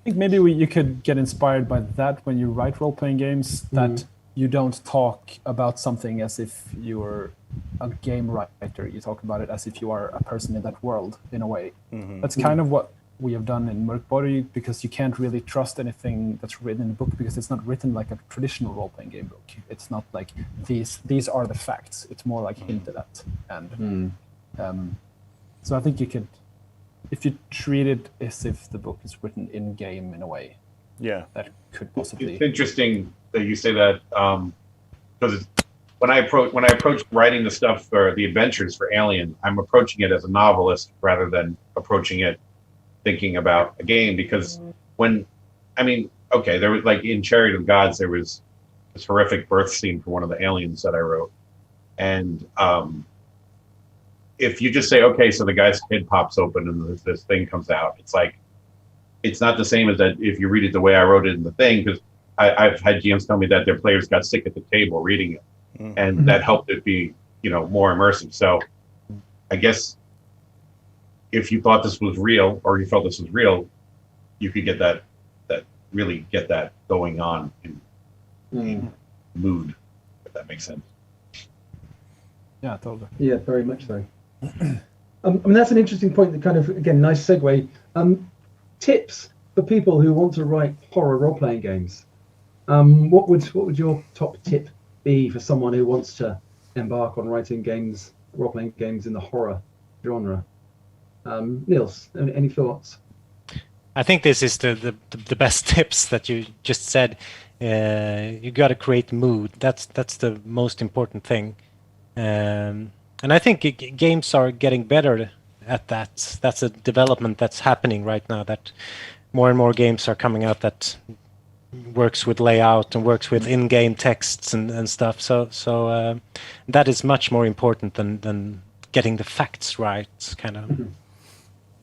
That's one of the things you mentioned, the layout and everything like that. When you pick up that Alien book, there's no question that this is going to be a dark, disturbing universe, because of the layout and the majority of the black on the pages, and it just fits perfectly with the theme, space horror. So yeah, but we're trying to answer how do you talk about writing? Again, it just comes down to mood. I think Nelson, right? It's make sure that it's not just sterile writing. Is what it comes down to. Make sure you're putting some emotion in there. Some look at something that scares you, and adapt that to the story you're trying to put. As you were saying, like, oh, sorry, Nils, do you wanna? No. As you were saying, like, don't just limit it to the text. Like, let that mood that you find in that tone of voice, like, just run through everything, from the images to the layout to the equipment lists, whatever. Like, everything needs to breathe that sort of theme. And also, don't give answers. Give just directions and incomplete truths. I think it's an interesting question, the difference between RPGs and novel writing or movies and stuff. How you create, we say in English, dramaturgy? Dramaturgy? Yeah, dramatic tension. Yeah, dramatic tension. Yeah, but also like the how it starts, how is it goes down, and like the whole structure of the structure. And I think you can do mistakes by trying to copy it right off from novel writing or from movies. How do you create scary scenes? I mean, we all know it's no good to just script it. Then that's happened. But how do you do it? I think I think that's an interesting question. I don't have any big answers to you, but I think one thing for me is try and be unpredictable. If you can throw a twist in there or turn something that seems very mundane suddenly into something that's no longer from the normal world, or it's your normal world is there and suddenly you've been moved over here to where your normal world doesn't apply anymore for some reason. But I think one thing is unpredictability, because in a good movie, in a good novel, you need something unpredictable. Something needs to happen that turns everything around. But what people, I think, forget sometimes is that the players, they are the unpredictability in role-playing games. Exactly. You don't need a big shift. You don't need a big turnaround always, because you're going to play it and they don't get the clues. And you're like, get the clues, and suddenly they do, and whoa, it's the big moment. And that wasn't in the script from the start. So I think you can write scenarios that are kind of straight up and simple in structure, as long as they're open, because then the unpredictability will come in from the players. I don't think you shouldn't write scripts. You shouldn't think of it that way. Just write locations or ifs and thens, and just give the players tools and toys to create their own horror, because that's, as you were saying, they are the unpredictability. And that's perfect. That's exactly something that I've tried to look at every adventure. Like Chariot wound up being a lot bigger than it was supposed to be, and Destroyer just was over the top a lot bigger. And one of the reasons why is because I sit there and thinking, okay, what's the craziest thing that the players would do with this? And how's the GM going to handle that? And can I give the GM like can I make the players really pay for that with something that the GM has to make happen in case that happens? Can that spiral into something that still leads towards where they need to go, even though it's the total out of left field what they would do? And actually, I think it was Dave. I think there were some things I put in Destroyer that Dave's like, players aren't going to do this. He had to turn me down a little bit. It was you who put those notes in, right, David? I think. Yeah, I did a edit on that. Yeah. Sorry, but no. It makes perfect sense, because I said, okay, in case they decided to steal the ship, and Dave's like, how would they steal the ship? And I was like, all right, never mind. I went too far. Yeah. So but in that way, you're right. You're writing scenes. You're anticipating. Okay, maybe if they did this scene would be cool. But in the end, they're going to be the ones who leave themselves around and create that unpredictability. And I'm just worried. Like I said with Alien, the GMs are maybe never GM before because they love Alien is why they're doing this. So I want to make sure that they have a way to see this, so that when they get to do their campaigns, they're like, oh, I know how to handle this now. That's another wonderful segue, actually. People would think we scripted this, but we haven't. Yeah, you've been brilliant, Adam. So how do we make sure that horror role-playing is fun for all our players? Clearly, horror themes aren't going to be for everybody. How do we make sure at our table, and when people pick up the books that we contribute to or that we write, that it's going to land in the right way with the right people? Johan, do you have any thoughts there? Yeah, I think it's important to know your players. Like, if we're talking about making sure everyone's having fun and being comfortable, and I think you need to know your players and have maybe a session 0, use all the kind of safety tools that you have at your disposal. If it's just X cards, or if it's there was a tabletop role-playing game safety toolkit that recently won an Emmy for best free product. Stuff like that can help you a lot to make sure that everyone's having a good time. Nils, Drew, any thoughts beyond that? I segued it, so you've done your part. I think it's if you're just. I agree with Johan on that stuff. I don't have anything more to say about that. But I think in all games, you can't put the responsibility to have fun on any other than the players themselves. Everyone at the table's got to take responsibility.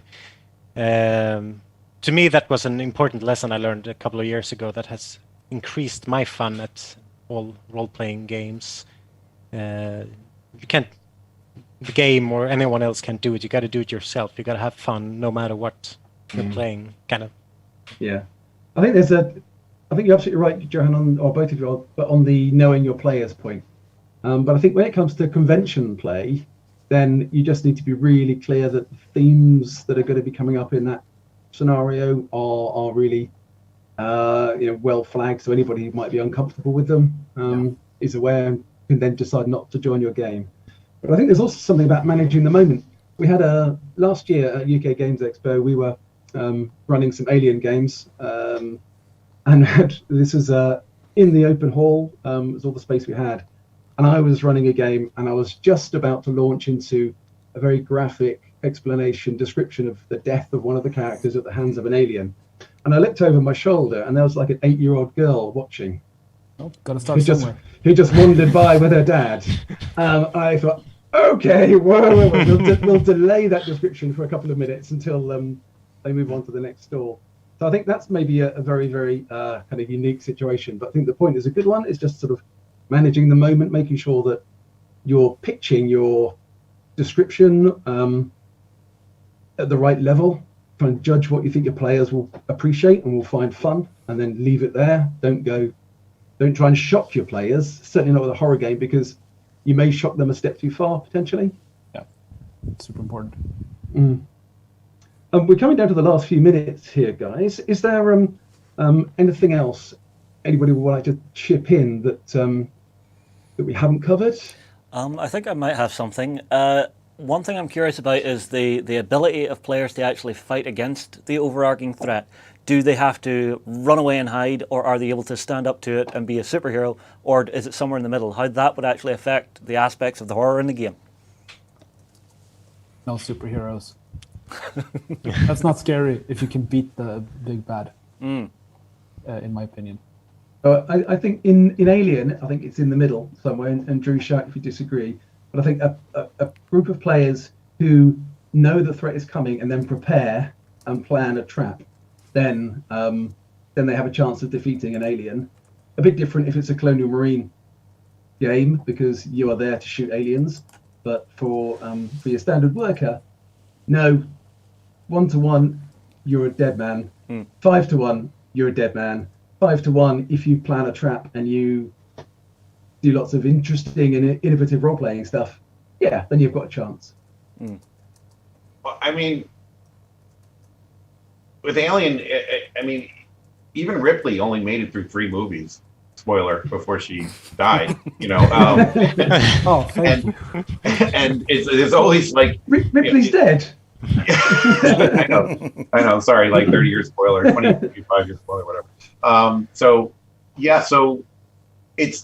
got to expect this isn't going to go well. And one other thing is that people give Alien 3 an issue because of this, but like at the end of Aliens, we succeeded. Hicks and Newt are in cryosleep, and they're dead at the beginning of Alien 3, because that's horror. That's like brutal.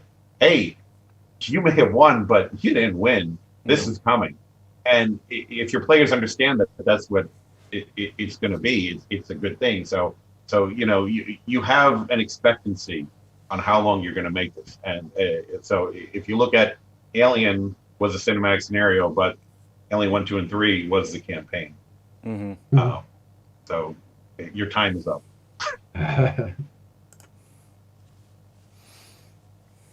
Any thoughts on that, Nils? I mean, in Vaesen, you most often cannot defeat Vaesen in combat. They do not die. I'm not a big fan of end fights, boss fights, and the likes. But no, I think as Johan said, you shouldn't be a superhero. I like superhero games, but that's not horror. That's another game. That could be a kick as well. Then the enemies are afraid of you. That's not the point of horror, I think. Yeah. Cool. Well, I think we've probably come to the end of our list of things we wanted to talk about. Do we just want to round off? Is there, Johan, Nils, Drew, is there anything you'd like just to say a couple of moments on what you're sort of working on now, what's coming up in the future? Anything interesting to mention? Johan, did you wish to go first? Sure. So we just had a Kickstarter for a thing called Mörkborg Cult Territory, which is a scene for community-made content that we released. It will hit stores soon-ish.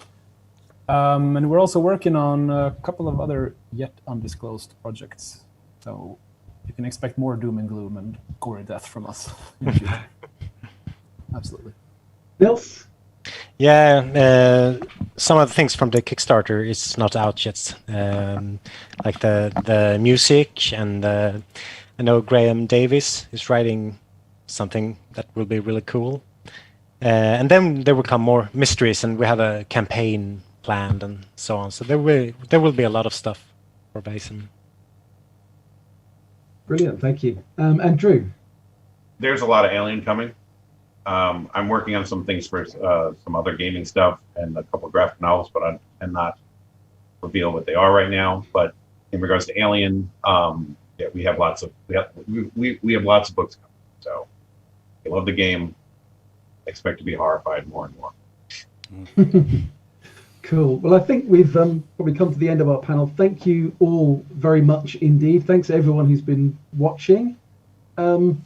Yeah, and hand back over to our studio friends. Okay, guys. Look, thank you so much, guys. That was fascinating. I loved it. Okay, guys, we're going to take a quick break here, and we will be back soon with some more continued coverage of Virtually Expo.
Hi guys. Right. So for the next 45 minutes or so, we're going to cut over to Millie and Kate at UK Games Expo. Hopefully they can see this. Millie, Kate, you're on. So if we cut over to them. And see if we can get a message to them to tell them, take it up. Yep, so I will cut across to them, and then I just need to take control for 1 second to give us their audio. Okie dokie. So hopefully that should be working. There we go. There we go. Hey, Kate and Millie, over to you.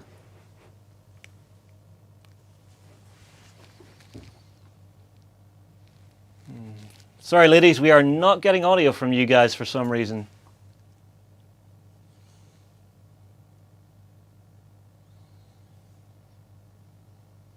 Yeah, we're.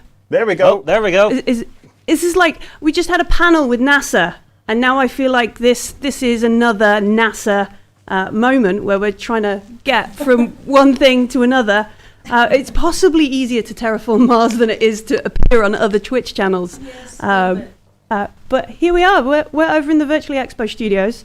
I hope you're well over there in the OnTableTop studios. We haven't really had a chance to sort of kick in and see each other. No audio sounds available. Oh no. Oh yes. It's an acronym for NASA. It is. Yes, we might be able to be heard. It's okay. You can't mess with us. It's like no, it's okay. It's an acronym. No audio sounds available. NASA. Oh, good. Yes. Geek Native. Thank you. Yes. Thank you. You can hear. We can hear. Yeah. Oh, phew. Okay. Oh. They're messing with us. It's okay. I'm finding the on-tabletop chat a little bit cheekier than the Virtually Expo chat. Just a little bit cheekier over here. I like it. It's good. Thank you. It's very good. Welcome to our studios. We're over here in Kidderminster, rather than over in where are Coleraine. Coleraine. I've not been yet. You've been over to see the guys. It's very nice over there. I see. Yeah. Food comes in giant-sized everything. It's amazing. It's Hobbit heaven. So we've popped over here to share a few things with you, give you some updates from Virtually Expo HQ, let you know what's been happening over on some of the other channels of Virtually Expo, Yep. and share some updates from Tony. No, absolutely. That will be wonderful. So, firstly, this evening, Pick a Dice would normally be in this spot, but due to health issues, that's not possible. We want to send out sympathies and get well soons, absolutely from everybody at the expo to Pick a Dice and to Duncan. Gaming is brilliant, but health is massively important. So please get well soon. It's all going to be great. And in the interim, you should go and have a look at Pick a Dice's stand in the virtual hall. There is tech happening. They have a wonderful little game. For anyone who doesn't know, a pick-a-bird is the magpie. It's also a colloquial name for the magpie. They have a super cute little magpie. There we go. We can see it on the hall there. And they have a wonderful game. Yeah, there we go. Ask Pick a Dice. Go along, find another badge. Go and see what they've got. Their website is very nice. It explains everything about the game. You can see all the lovely stuff happening there. It's a dice-based game, as the name might suggest. We did chat to them on Twitch. On our on the Games Expo, in our road to Virtually Expo.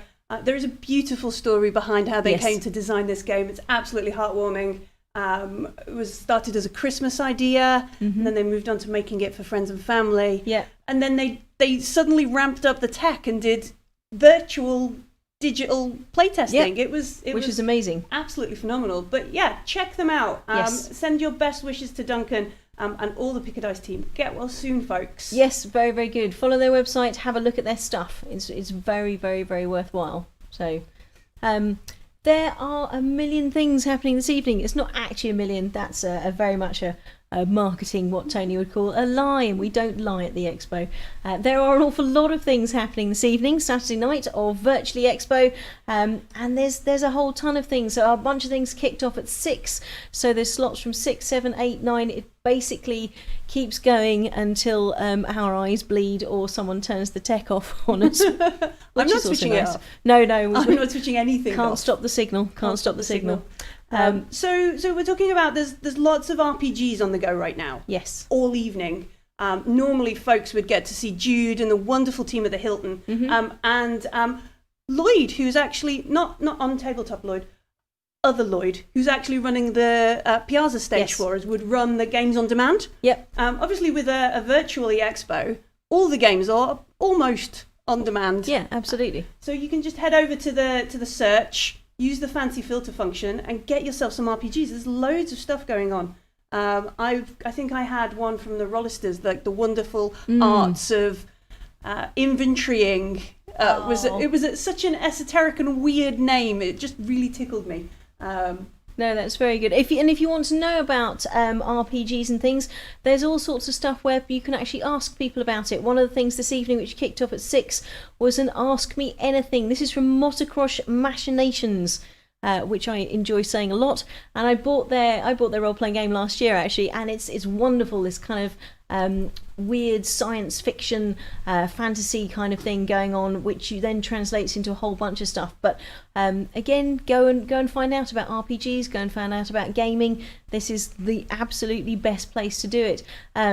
Works, WRKS. Oh, we spoke with Cos on We did. Yeah. Yes, very, very enthusiastic Cos, very, very nice to talk to.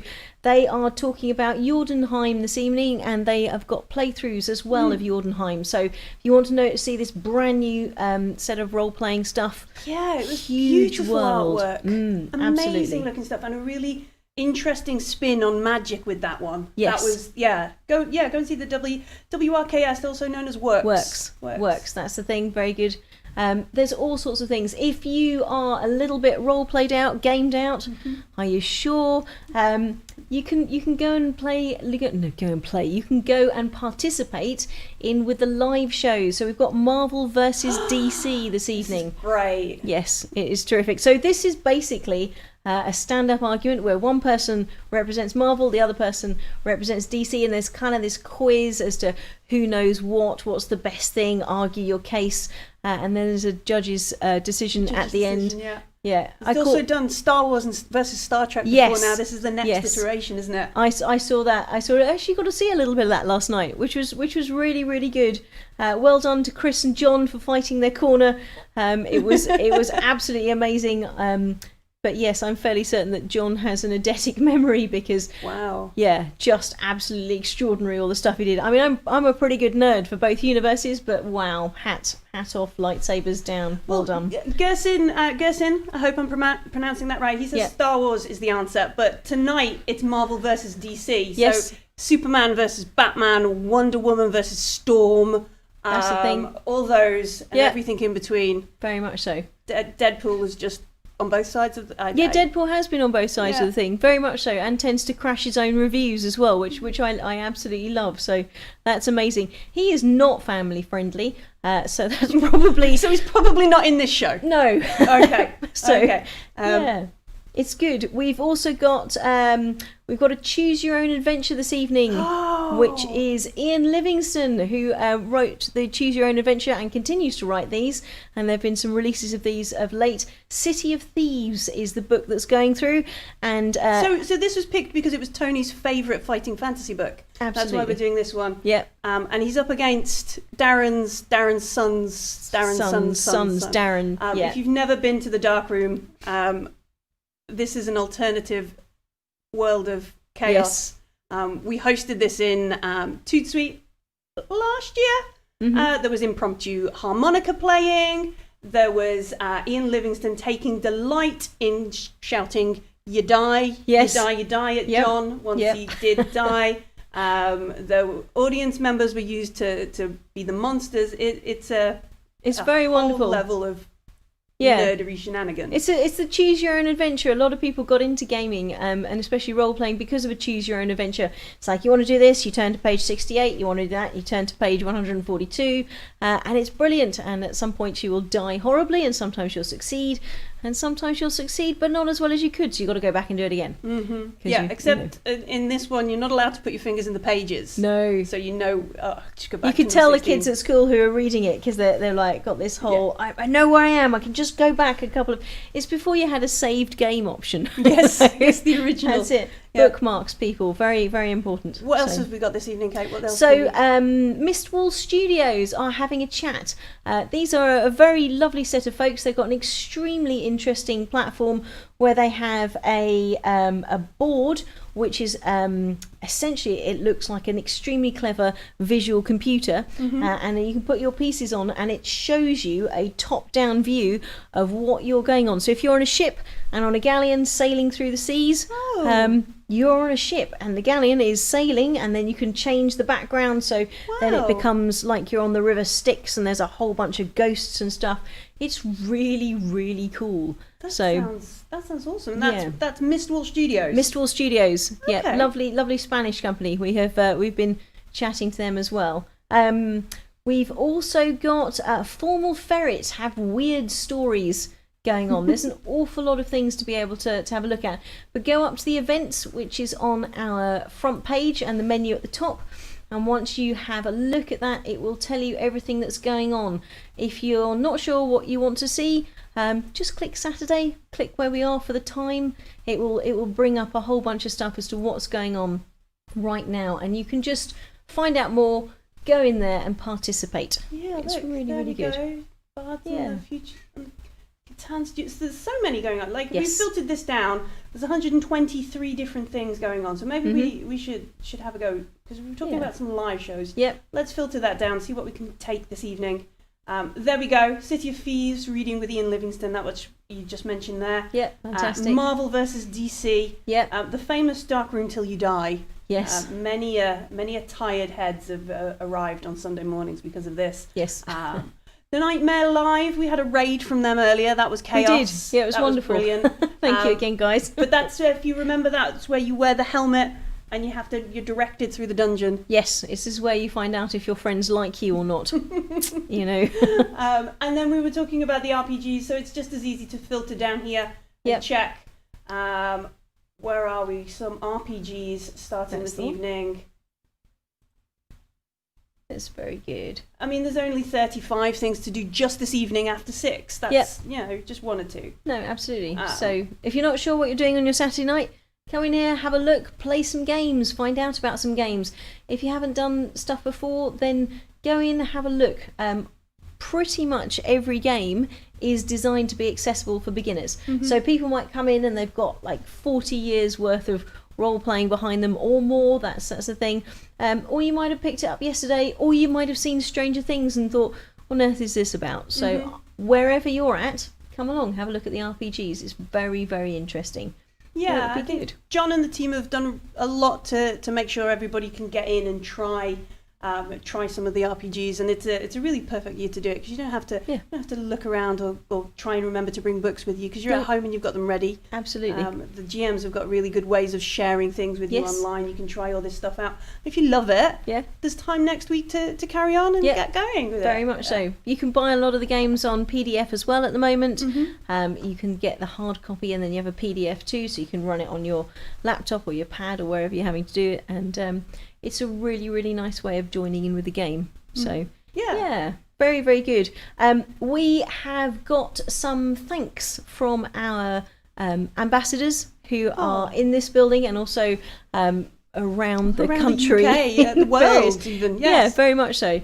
They would like to say thank you very much. Everyone they've spoken to in the help and support or on the chat function, everyone has been lovely. Like, just very, very lovely, very kind. It's been really, really nice talking to everyone, which is absolutely terrific. So Kosmos Games is doing introductions for us. Hey, welcome, Kosmos. We're following you around the internet, it feels. Yes, it's good to see you, Nikki. Yes, my name is Millie. I'm the seminars and Twitch lady for Expo this year, and this is Kate. Kate is our marketing manager. Yes, and apparently Loon. That's it. Or occasionally Mary Poppins. That's also nice. Also that. That's the thing. Thanks for the Jeff Dog, by the way, Cosmos Games, Nikki. That's massively appreciated. Thank you.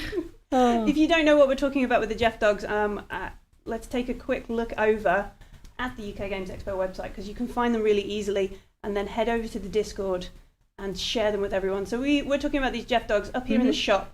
If you scroll down to the second page, past all the wonderful T-shirts, I really want to get myself a dice tray from that. Really cool. Yeah. And I've seen you've already had one of the pins. I have a pin badge. Nice. Been sporting that for a while. Yeah. So the Jeff Dogs are just here. You can buy one of these homemade American-style hot dogs smothered in. I can't do it like the M&S Jeff's advert. delicious chili sauce virtual edition is calorie-free. So it's brilliant. You can load up a couple of them, head over to the Discord and share them, and that's what Nikki did for Kate. Yeah. Yummy. You've got a Jeff Dog. If you are having fun with Expo, you've enjoyed doing the Jeff Dogs, you've had some great shows, what else have we got? You've played some games. You've seen some seminars, you've had questions answered, you've gone and played a game and ended up playing the game with the designer, because that's what you can do when you... it's amazing. Then you have the opportunity, if you would like, and if you'd like to support the show, we do have a donations page and a donations button. The whole idea is that the show is free. The show is free online for this year because we don't know what's happening. We weren't sure whether it would work. We weren't sure whether it'd be a good experience. We have worked extremely hard to make sure that it is a good experience. We definitely hope that's your experience of it as well. But obviously, we're doing this with tuppence halfpenny and a packet of crisps to try and do it. And honestly, we've only got prawn cocktail crisps left. It's not going very well now. No, So yeah. So if you did want to donate, then you can go to the shop and you can buy merchandise. There are T-shirts which are amazing. If you want to hop up to the shop on their mills, you can see it's obviously available in every possible colour as long as that's black.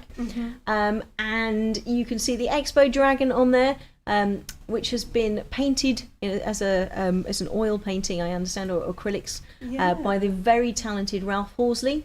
And obviously we with the pandemic being what it is, we phoned Ralph and said, so you're this internationally renowned artist, and your art is everywhere, from magic cards through D&D supplements to everything else in between. Can you draw some bog rolls as part of the hoard for the dragon, please? Because that seems to be what we're hoarding in 2020. So yeah, it's definitely a thing. So grab your T-shirt. This is a way which means you can show that you were at the virtual show, and one way to claim that is by wearing your T-shirt with pride. And it's very easy to support the expo. There's a button on the top right of the website. Click if you want to head over there, you can just chuck some chuck some coins to your Twitcher. Yes. Via the contribute to Virtually Very Expo. much so. And it helps us out. Helps keep these, what have we got, 1, 2, 3, 4, 5 lights going? Yes. To keep us, prior to these lights, we looked something like The Walking Dead on stage. Yeah, we were digitally remastered thanks to Andy and the lighting department in glorious Technicolor, much like the Star Wars things. It's actually really, really good. So yes, if you want, someone wants to take the crisps. Prawn cocktail. Then we'll have nothing left for tea. What am I going to have for tea? We'll take joy instead. Yes, yes, that will be the thing. But yeah, we really do appreciate it. It's a strange year for everybody, isn't it? Yes, very much so. And there was points where nobody knew what was going to happen at Expo HQ. No, I've been talking to Tony and folks, and so Virtually Expo is very much a labour of love. Yes. As much as the joke is Richard just dropped it in Tony's lap and we made a thing. Yeah. It is a labour of love because it's all about connecting with folks, meeting new people, sharing our love of games, getting together and playing. And we can't be near each other, but we can be in front of the same thing, which is a lovely thing I heard on one of the seminars earlier. And if you want to help keep that happening, and if you want to just say thanks, you can contribute to Virtually Expo and keep us ticking through a little bit more. pickled onion crisps summoned game. No pickled onion. We've only got prawn cocktail left. Yes, quite Yes. like pickled onions though. Oh, the That's Monster good. Munch, I think they're talking about Oh there. yeah, that is good. That is good. But yeah, it's really easy to donate to Virtually Expo. If you're not into Jeff Dogs, or you probably won't be wearing a t-shirt. I know some people aren't into that kind of stuff. Just help us out. No, Chuck absolutely. a couple of quid in that hat. Yeah. We'll appreciate it. So the other thing with having a t-shirt means that when you go to your next online convention, you will know what to wear, which will be good. And it also means that you'll turn up to whatever it is you're playing with clothes on, which yes. Overconfidence is not a substitute for actually having a wardrobe. It just isn't, and it's polite to turn up dressed. We've had a number of Discord conversations, which is how we got to know Discord. We've been using it for work when people were working remotely. And there are occasions where Finney never turns his screen on, and we're fairly certain he's naked, which, that's a thing. So that's very disturbing. We should move on from there. Move on from Finney's, Yes. Finney's Discord calls. We were talking a little bit about some of the events this evening going on Twitch. What is it? UK Games Expo, the Piazza and the Toot stages this evening. We've got a little bit more publisher designer going on. You can find that. All you have to do is filter. There's a wonderful filter on the page for that. It's really good Lloyd design. and Richard have been slaving away over that schedule. It's absolutely phenomenal, the stuff they've got right now. They were talking about remote playtesting earlier. Yes. And how to not drop the ball on your games design and keep the playtesting ball going. And this is interesting because we had a few comments where people were like, oh no, because of this I can't see anyone, I can't get anything playtested. Use the online channels. Make sure that you talk to people in a virtual environment. There are people out there literally who are furloughed, who are kicking their heels and would love to contribute to this sort of thing. You just need to let them know that you're doing it. So the folks who run our playtesting, which is playtest.co.uk, we have playtesting of games going on right now in the Discord of Virtually Expo. So if you hop into that front page, join the Discord server, you can head over there. There's a big old button, join the Discord. It'll take you through. It will match your UK Games Expo email with the Discord. You can go in and you can playtest games. There is a playtest lobby. You can go down there. There are loads of games waiting to be tested. There's people playtesting and things already. It's right at the bottom. So There we go. Look, there we go. playtest lobby. Lovely Let's stuff. hop in there and let's have a look. So we can head in there, and there are lots of people who are wanting games tested. They will take you to Tabletop Simulator. They might show you a picture of their kitchen table with it all laid out on there. You can contribute to what will definitely be the next set of games for the rest of the UK and the world, which is super exciting. It's really good. It's your chance to give feedback. It's your chance to maybe say, oh, well, actually, if this person's doing it and that's what we need to do, maybe I've got a game in me that we can do as well. So head on over to the playtest. There are roving prizes around the expo. I was about to say, there were some prizes earlier for playtest, wasn't there? Very, very much so. So we suddenly do these rushes where when we've got a bunch of folk turned up and people are ready to play, it will be sort of the next 25 people over in the playtest will get an Asmodee digital voucher spot prize, which is tremendous. We've got loads of these vouchers to give out throughout the weekend. Huge thanks and big love to Asmodee Digital. They've been extremely supportive in this.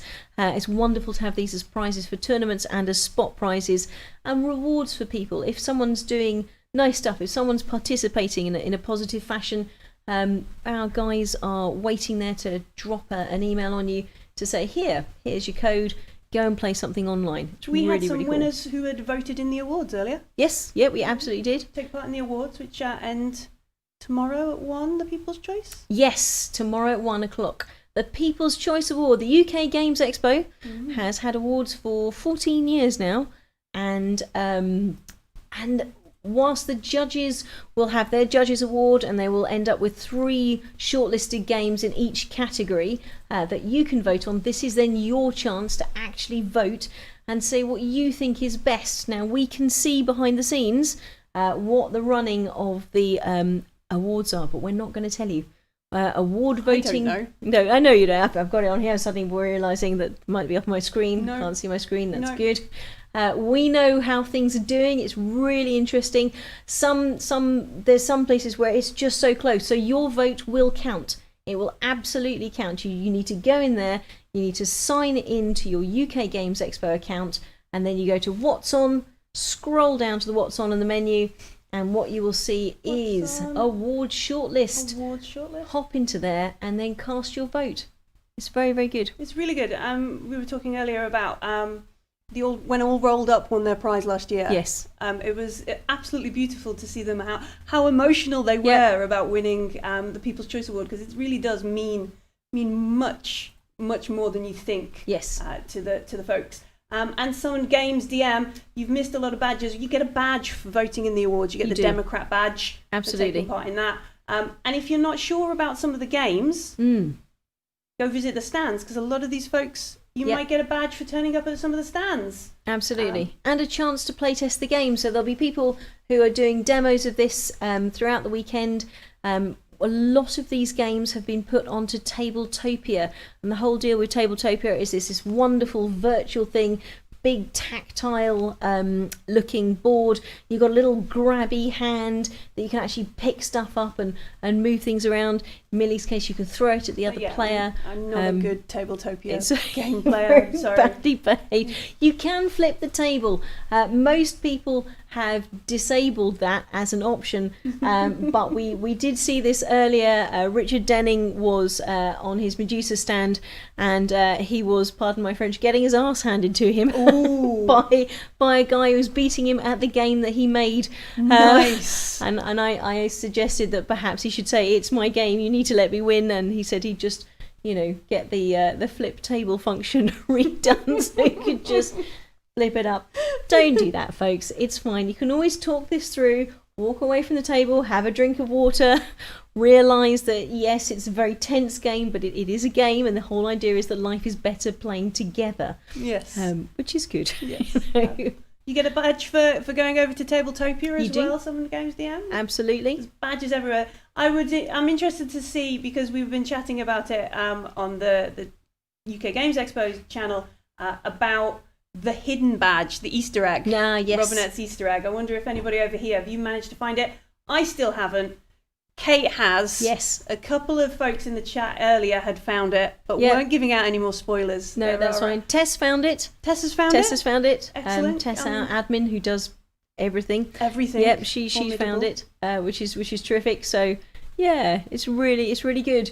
There are badges everywhere. There are lots of reasons to be on the site. We've got about 15,500 unique visitors. That might have gone up since we announced this at lunchtime. I'm not sure. We've got a lot of going on. We also have winners for the treasure hunt as well, which is going on for the first set of stuff, and also we will have a second set of winners for that. So the children's treasure hunt happens every year, and you have to go along to the family section, so What's On Family Fun at Virtually Expo, and then scroll down. These are all the things you can do with your family that are specifically kid friendly and so on, and there is your treasure hunt with your treasure hunt badge.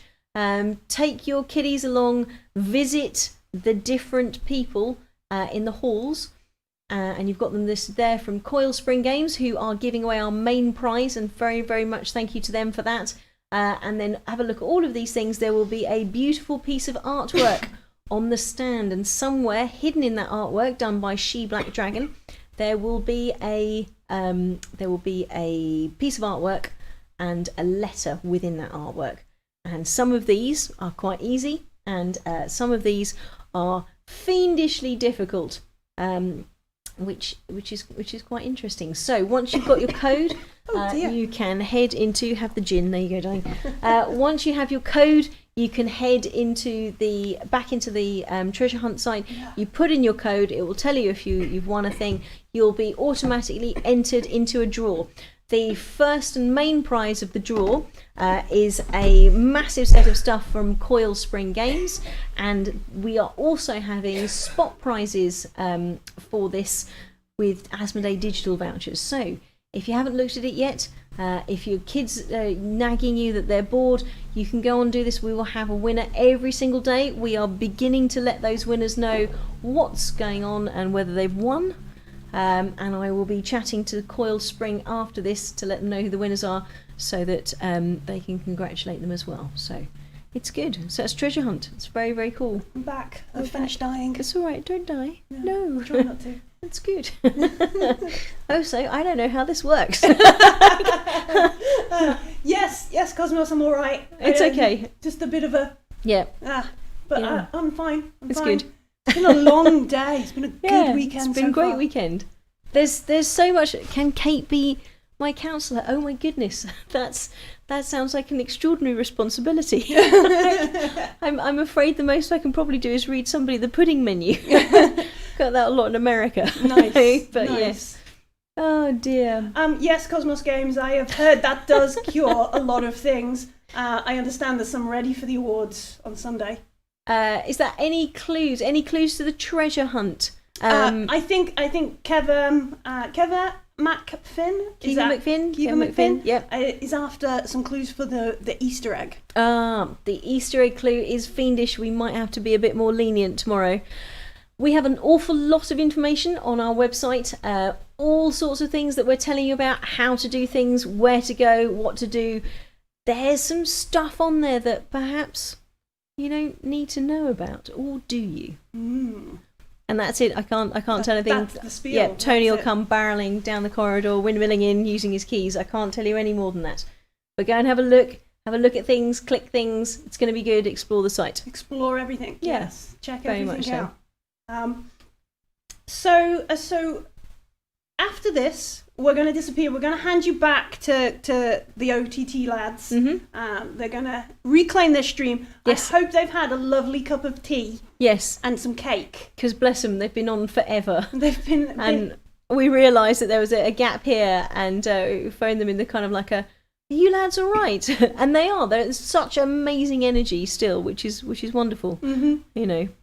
And so we're gonna hand back and explore some of the Virtually Expo ourselves. I think this evening over on our stream we have let me see, we've got some Keyforge designer Q&A. We've got some testing myself now. Keyforge designer Q&A. Shut up and sit down. That's them. They're going to do a live show for us because they do that every year. Over on on my channel as well, we've got some of the folks who do. So you see a lot of streams these days doing live RPGs. We've collected a few of those GMs, and they're going to tell you how to raise your dungeon mastery skills above the generic entry. What to do to get like one of those cool stream DMs. They're going to be all collected together. We saw through the search hundreds of events. Very much all so. Kicking off now. But our top pick was Marvel and DC. Yes, and very then much so. But we've got Steve Jackson Games. Actually, yes, Steve Jackson Games are 40 years old this year. So Catan are 25. Steve Jackson Games are 40. This year, I believe that they were 100 last year. Gibson Games are 101 this year. So that's a lot of amazing birthdays. But yes, Steve Jackson Games, 40 years of Steve Jackson Games, including they were. It'll come up. Yeah. This is my brilliant thing I found out about them. They were raided by the CIA for being involved in cyber terrorism. Cyber terrorism. Yes. Yes. Yeah. To get the full story on that, obviously you have to go down to the Steve Jackson Games. Yep. Actually happened. It's very game related. They aren't cyber terrorists. No, they're very, very lovely. Lovely. And we went to... So one of the things that inspired Virtually Expo is because that Richard and I went to FNORDCon, which was the Steve Jackson Games thing. So people said, what did you do over the weekend? It's like, popped over to Dallas, went to a convention, and people look at you blankly, and it was all on Discord. And it was really nice. And we thought, well, that's the thing. And then Richard went away and got a plan, and then Tony looked at the plan and just went, we're going to have to run this, which is Tony's words, not mine. But it seems to be doing okay. Yeah, it seems to be doing all right. Steve Jackson Games, 40 years of everything, despite CIA raids. Yes, very much so, which is tremendous. But yeah, thanks for letting us come and invade your house. Yes, it's very nice over here. It's good. It's very chilled. we'd love to see. Feel free to come and raid our house maybe next week or so after Virtually Expo. Not right now. Yeah. I'm not Lloyd and Warren and Justin. Justin. I'm not sure I could manage those fellas coming over and raiding our Twitch stream. But next week, when we've had grips with it, that's very welcome. We're gonna go back to Kidderminster. Yeah. We're going to back to Kidderminster. It was nice to see you guys. Thank you very much indeed. So it's very lovely. Oh no. They want to keep us instead of OTT. No, and that's rude. No. OTT are lovely and wonderful, and they help us out with all sorts of stuff, and the boys are excellent. They're amazing. So, yes. Yeah, but collaboration is good. Bye. Yay!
Hey guys, and welcome back. We are joined by Fran from Mistwall Studio.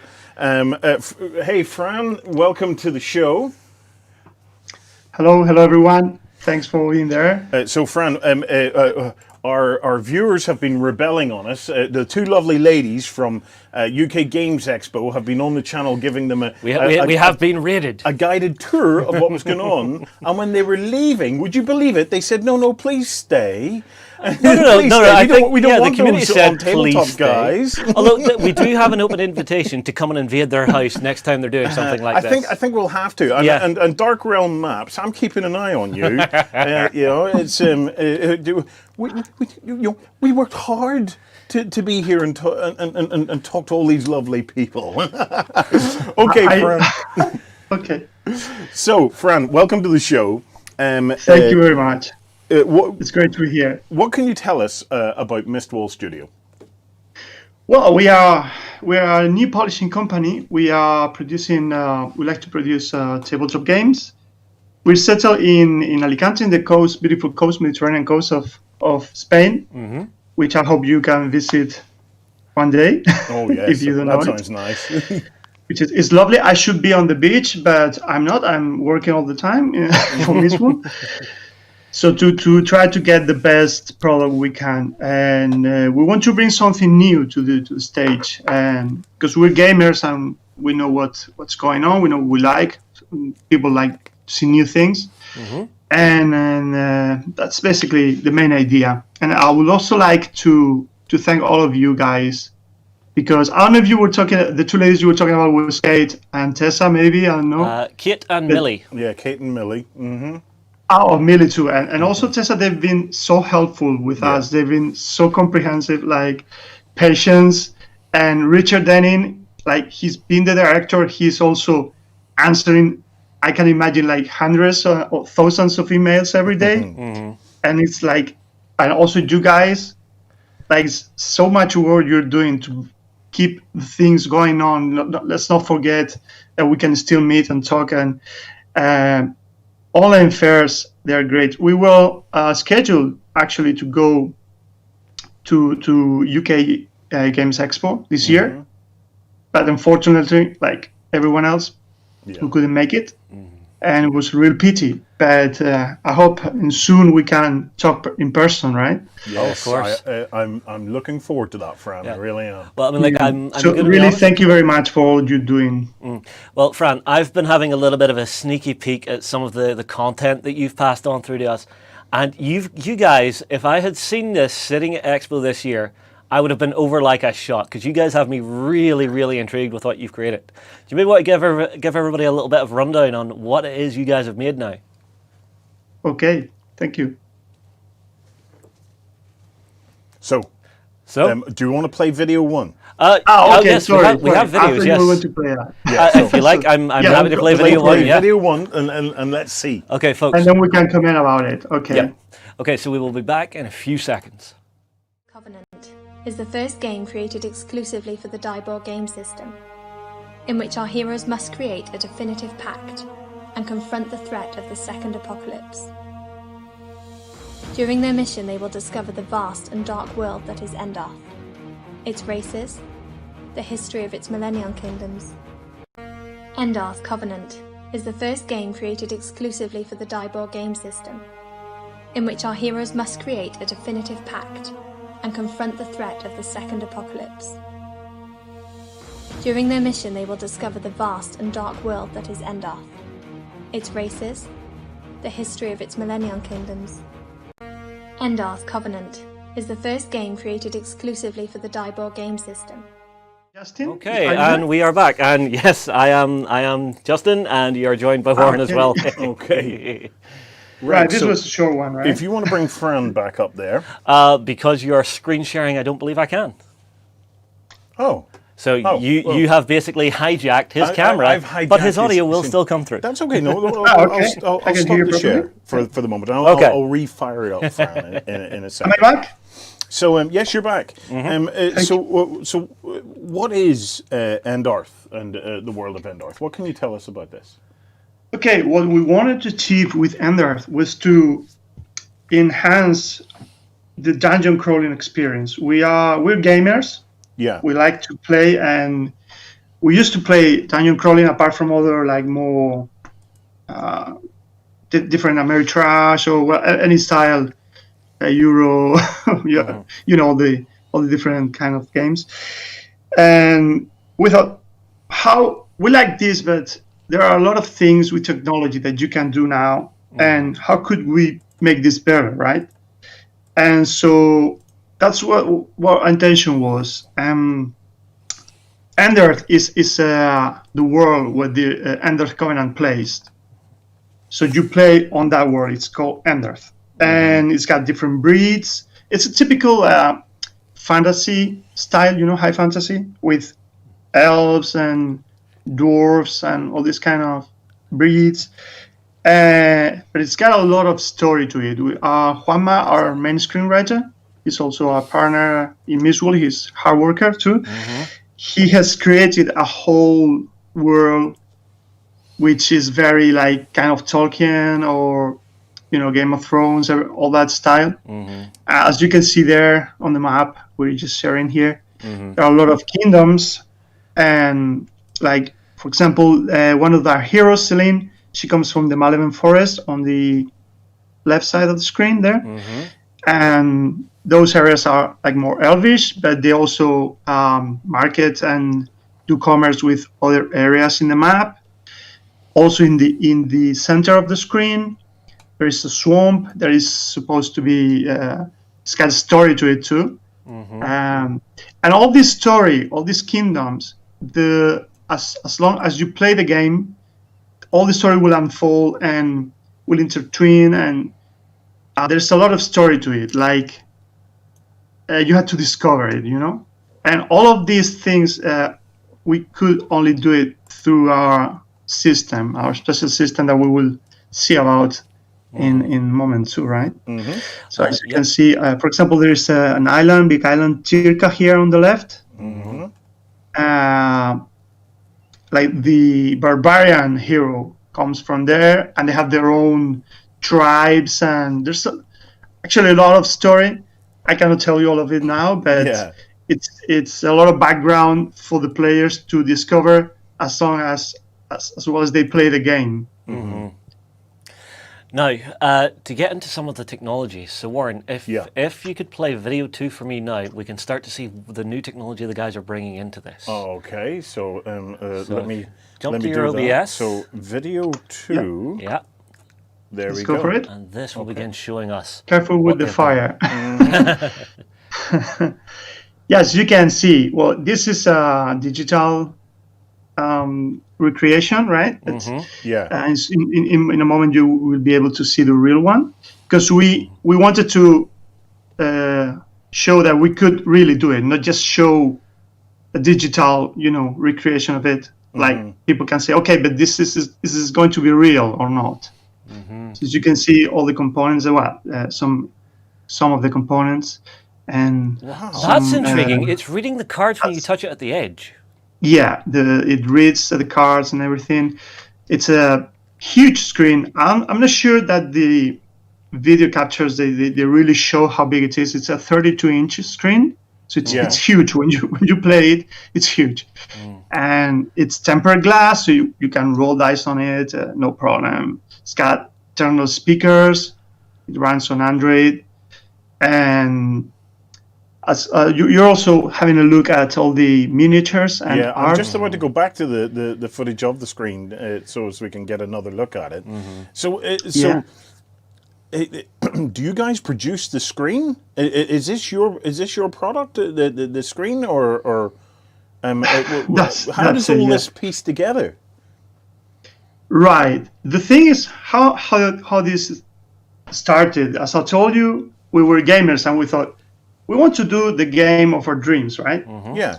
And we started creating like a typical board game, and then we thought, and now we want to add all these things that technology allows you to do that you cannot do in basic cardboard and plastic or miniatures, you know. And we started to mix traditional playing with technology, and this would improve and enhance all our possibilities, but still keeping the essence. Yeah. To keep the experience, you know. And then one time, somebody, like, we didn't realize, but somebody told us, like, what you got here is a platform for games. And we thought, no, that's just a component of the game. But then we had to be honest and realize that, we had created like a new platform for gaming, for tabletop gaming. And we can talk about the experience. Yeah. This has an IA, an artificial intelligence, and it helps you to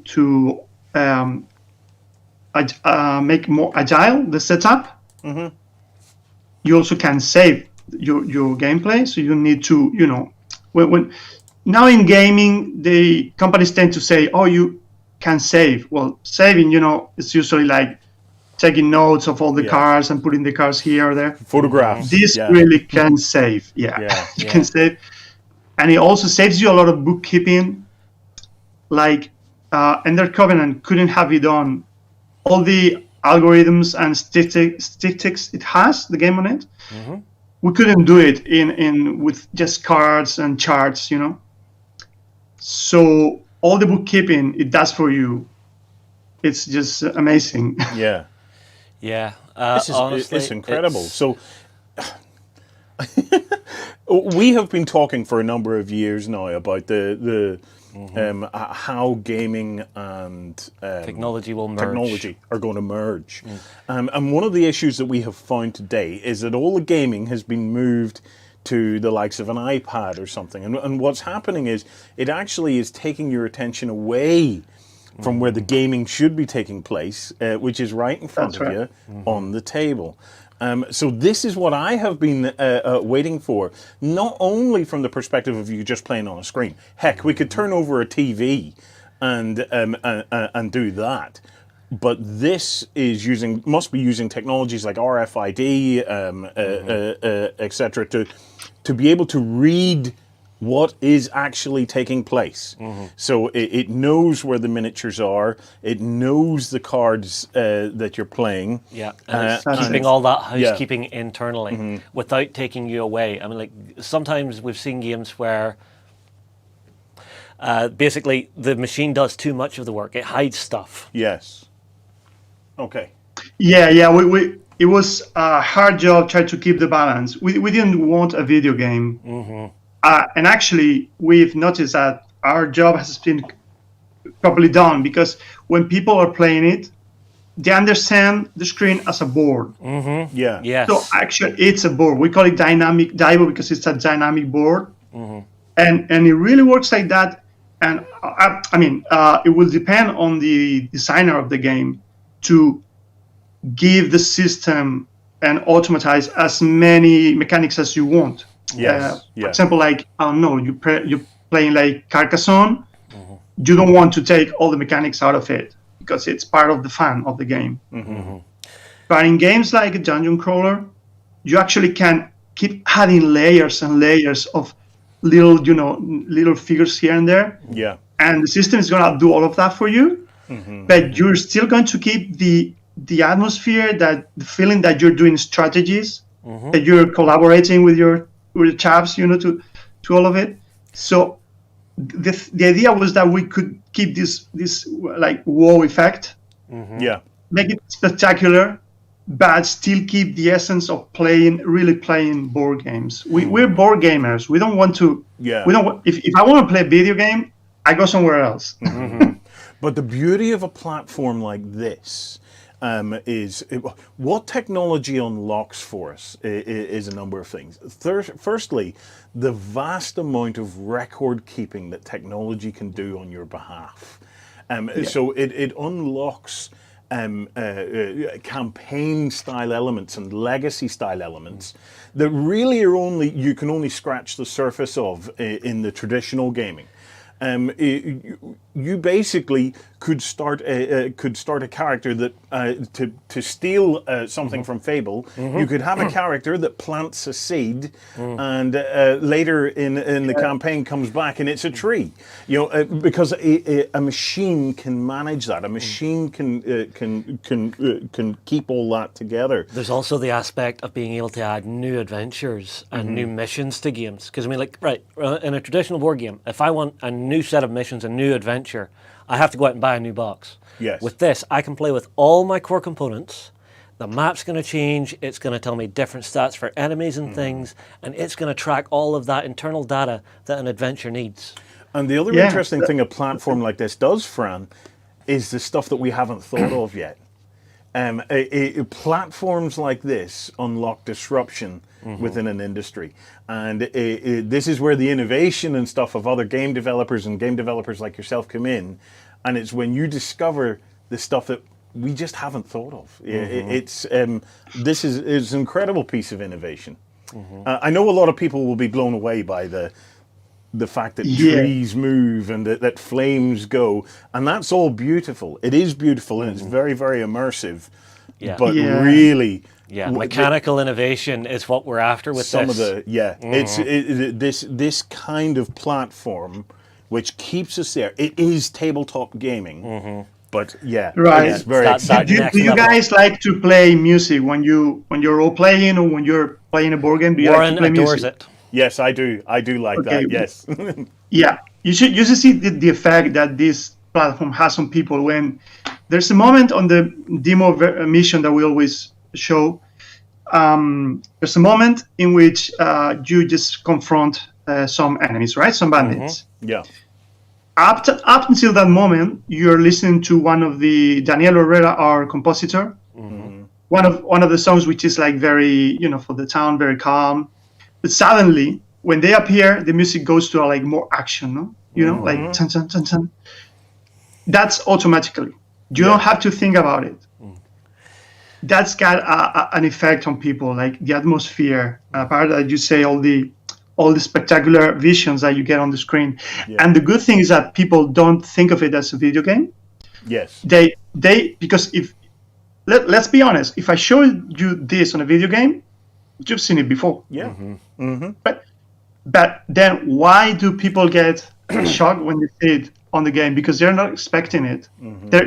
They feel they're really playing a board game that makes us very happy. And you just talk about production for a classic traditional game. Dibo will go online, so you can just, if we have an update or there's a bug or whatever, how can you do it in a traditional game? You had to go design, you had to, go to the printer, you had to distribute everything, all the money it takes. With this, it's just, you could just connect and you update it. So, and as you said before, what's the limit? What's the limit? When we had people at fairs in Essence Spiele last edition,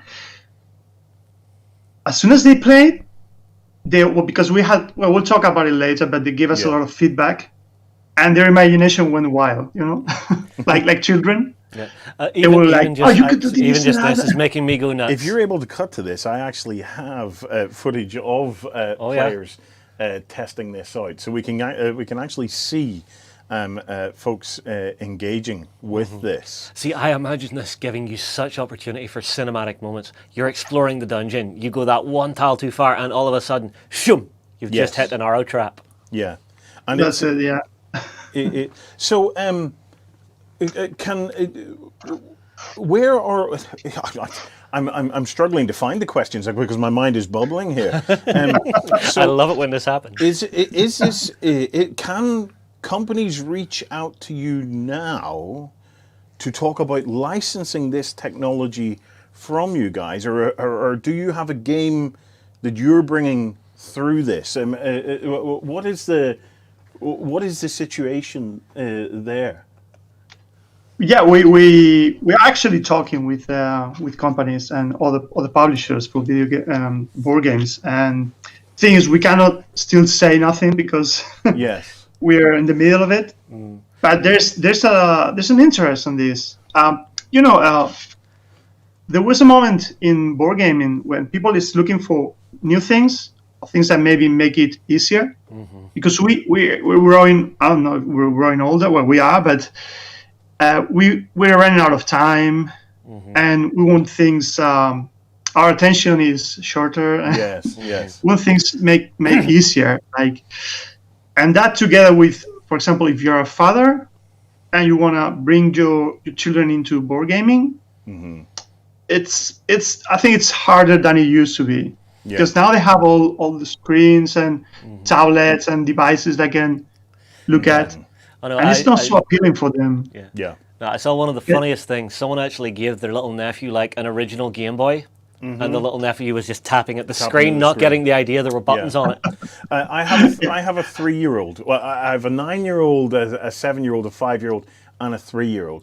And the way my 3-year-old has picked up the use of a tablet has been incredible. So much so, my 3-year-old walks up to the TV and tries to swipe things around. You know, it's so I know exactly what you're saying. You know, it is a case of our children are becoming so accustomed to the technology that I'm fortunate in that whenever I do break open a board game, I do still get the wow, you know, because but it's the miniatures and things that do that. It's the physicality of the tabletop gaming that finally draws them in. So being able to retain that and give them some of the benefits from video gaming, but while still keeping them in that around the table, that family moment, that moment among friends. Yes, I'm very, very keen to see where this goes. Haven't you seen a boy trying to do that on a book? Yes. That's worst. Yeah. As you say, it's we have checked that this could be a great gateway for parents who want to bring their children to the hobby, or even for youngsters. It's got this wow effect I talk about, the sound and vision. Then they sit to the table and then they play it once they're stuck in, you know. I think it's great way. Yeah. I'd like to talk a little bit about the development overheads for a platform like this, in terms of like. Obviously, it's a different approach for a gaming company. Maybe not much different, but there is some difference there. How have you found the resource-wise in terms of like the number of artists required, and maybe a different type of artists and designers required in order to work with this? Like, are companies are they going to need developers and things like that to be able to really unlock and unleash this platform, or is their staffing more similar to what they already are, you know, holding within their companies? Yeah, well, you talked before about how the market is changing, and suddenly the apps have become like part of the games quite a lot, right? Like games for like the Lord of the Rings and Mansion of Madness. Yeah, but some those of feel the like an add-on. They don't feel like they integrate. Yeah. Sorry? He was saying that they feel more like an add-on at times, and they less integrated into it. Yeah, right. We played those, and sometimes we also. Well, I don't want to criticize other companies, right? But we've seen products like I look at them, and they were like looking at a phone and then looking on an iPad, and the game is somewhere there in a table, but nobody's looking at it. Yeah. And like we didn't want that. We wanted to play a board game in a real board, right? And that's the way we got to this. About production, actually, it's not so different. The basics are there. The artists. We have these our illustrator Juan Ortega and a great illustrator like David Vental, who is also our director. So they just illustrate in the classical way, you know. Also for miniatures, we have Fernando Lago, who's a great 3D miniature designer. He's Spanish. And I also talk about Daniel Herrera. He has created all our musical score.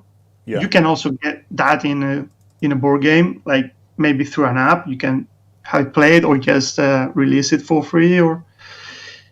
And all of that is like in every other traditional game. Of course, then comes a great work from us to do all the programming. Yes. You have to program things to work. But the good thing is that we've been already investigating for like 2 years now into all of this, because some people, like in fairs, they say, oh, this is a good idea. I think I can do this at home. They've told me like this, right? Yeah. I can do this at home if I get some RFIDs and some touch screen. And I was like, yeah, sure, please go ahead. We've been like 2 years spent, I cannot say, but amazing amounts of money into investigation with companies. And it's not so easy. You have to put a lot of an effort in it. But the good thing is that we're at that stage, so we know how to make it. So companies, when they talk to us, we get to an understanding. It's not so difficult. Yes. Yeah. So I'd like to talk a little bit about timescales. When are we likely to be able to, see this in retail or Kickstarter or whatever direction it's going to go? When are we going to be able to own these and start to play on them? Okay. Well, everyone has to stop by a little bit or quite a lot with all these terrible times we're suffering now. Yes, yeah. Pandemic didn't help at all. Actually, we were scheduled for a few fairs, including the UK. We wanted to go there, and we had to cancel everything. Well, you had to cancel, guys. We were also going to play Modena in Italy. We wanted to go to Gen Con, and that hasn't helped to us. But by now, we think we could go Kickstarter about first quarter next year. Yeah, cool. But we still cannot give you a very specific date, Well, it's one of those things, and until things settle down and we sort of know where the world's landing, we just have to keep it out there in the ether and plan for the worst. Yeah. Yeah. So I want to talk about what the missions are like. I think we have another video. Okay, so if we could play, I think it's video 5. Is it? Or yes, video 5 is yours. Oh, video 5's mine. Yeah. Oh, well, I'm pretty sure that video 5 was the guys playing. So so we're ready to go to video 6. Okay. So let's have a look at that. Okay. So wrong one.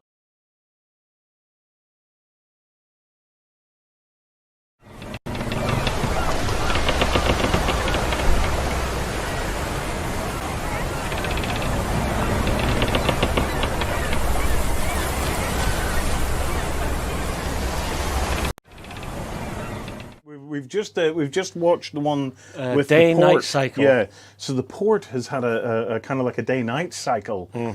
So, what are the missions like? Is there a game that you guys are planning to launch on the platform? Okay, so you've just watched the video, right? The port. Yeah. Okay, that was a very short one that we showed at the last Fair Artisan to show. We had a demo mission there, just like the basic demo we have. It's a short one, so people can get a quick peek and understanding of the mechanics, basic mechanics, which is great because people they just sit and they play. Yeah, that's the good thing about it. And we also showed this little demo, like the kind of things that you could do, like and actually working on that mission now myself.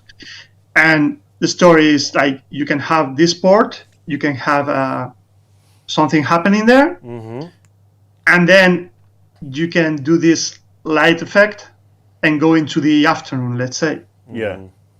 And you keep playing some of the story there, do more investigation. And again, there's a third part in which there's another light effect and you go into the night. Yeah. So we think it's just a beautiful, we show it like that, but it doesn't really play like that so fast. That was one of the missions. And we also have another missions, which we have been shown. Actually, yesterday, we put an event on the fair, and it's there so people can watch it. And I think we show a couple of other missions there. And well, there are also lots of the missions that some are finished, some are not, because as you understand, we want to go Kickstarter to finish the whole product. Yeah. And that's the idea. Yeah.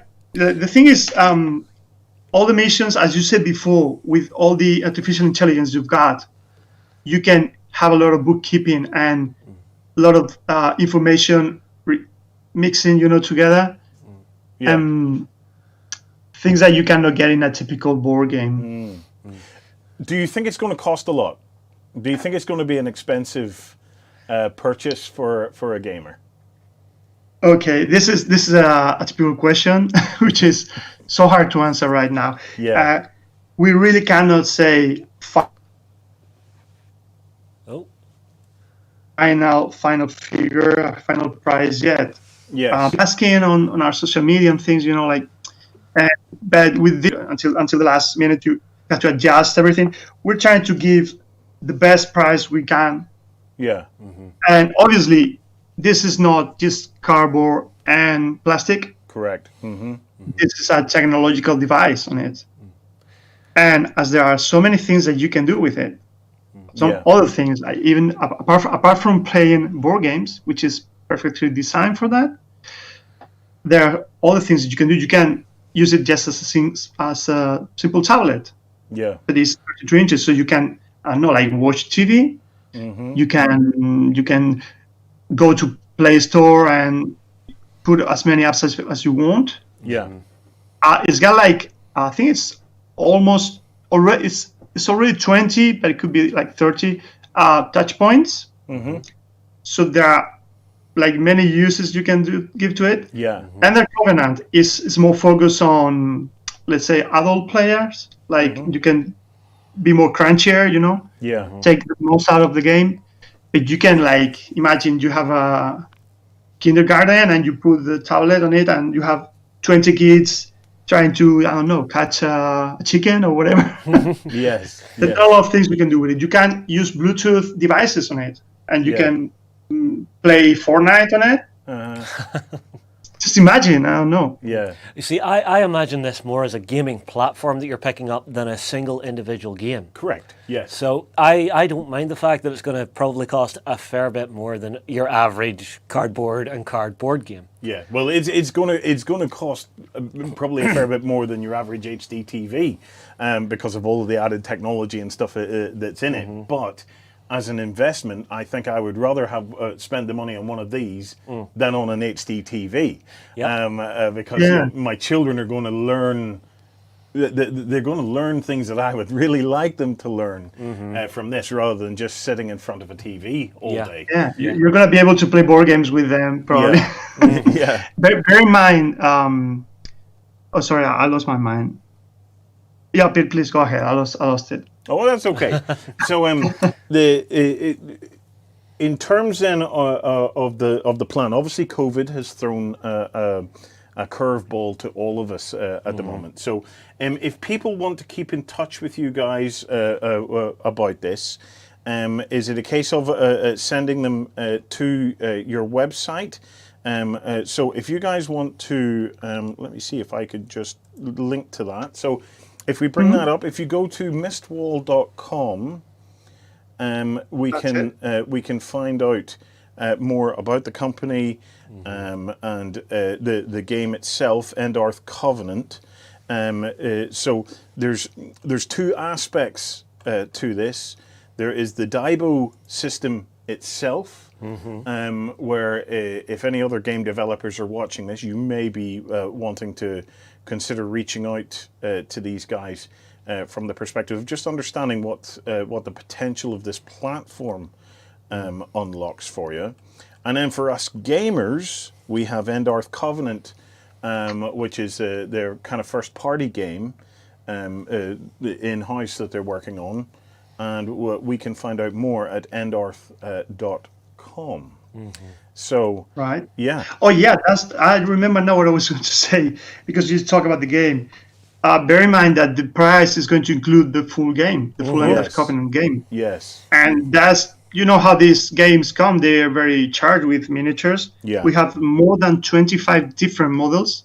Some of them will be repeated, like usual games. 100 tokens, 260 cards. Wow. Your character sheet, like everything that you usually find in these games. And also, let's be honest here too. Sometimes you go to a Kickstarter campaign and you spend. Sometimes people spend, like, they go all in and they spend hundreds, even thousands of dollars on games that sometimes they stay at the back of the wardrobe somewhere, and you maybe don't play much. And with this, you can have a lot of things going on. Yeah. I mean, like once this is out there in the market, the conversion potential is just bubbling through my head.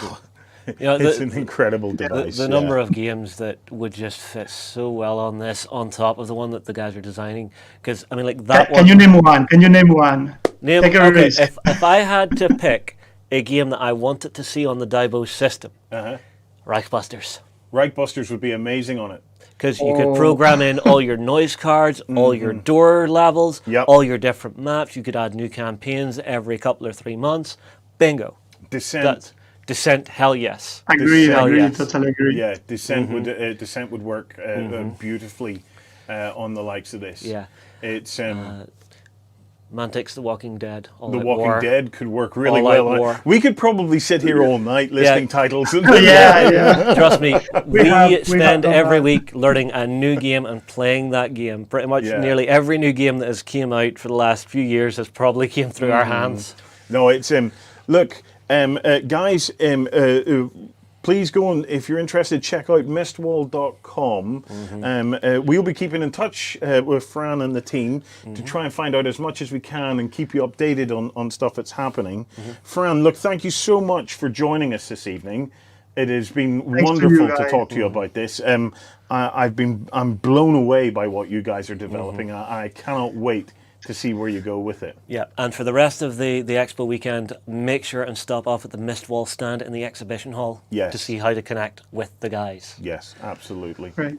Okay, thank you very much, guys. Thank you. Really, thank you to all of you at Virtually. You're doing a great job. Thank you, Fran. Really Thank you for coming on. Appreciate it.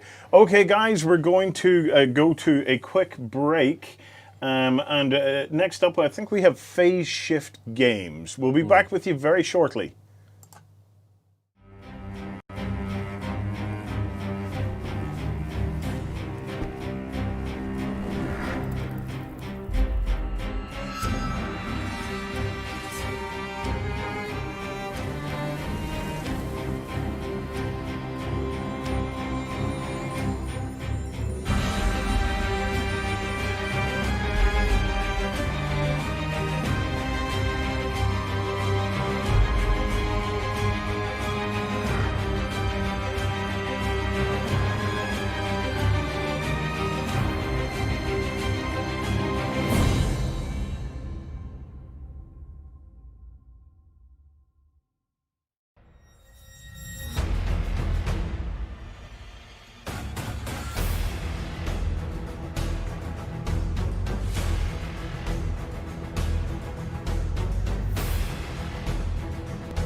Hi guys, and welcome back. We are continuing our tour of the Virtual Expo. We are joined by Jason, Darren, and Scott from Phase Shift Games. Welcome to the show, guys. Thank you. Thanks for having us here. Okay, so Phase Shift Games, I think, are quite a new company to the whole sphere. Can you give us a bit of background on who you are and what your plans are? Absolutely, yeah. Darren and I actually we go back even further than Phase Shift Games. We started, or I started another company in 2012 called Geek Fever Games, and then we brought Darren into that company in 2015, I think.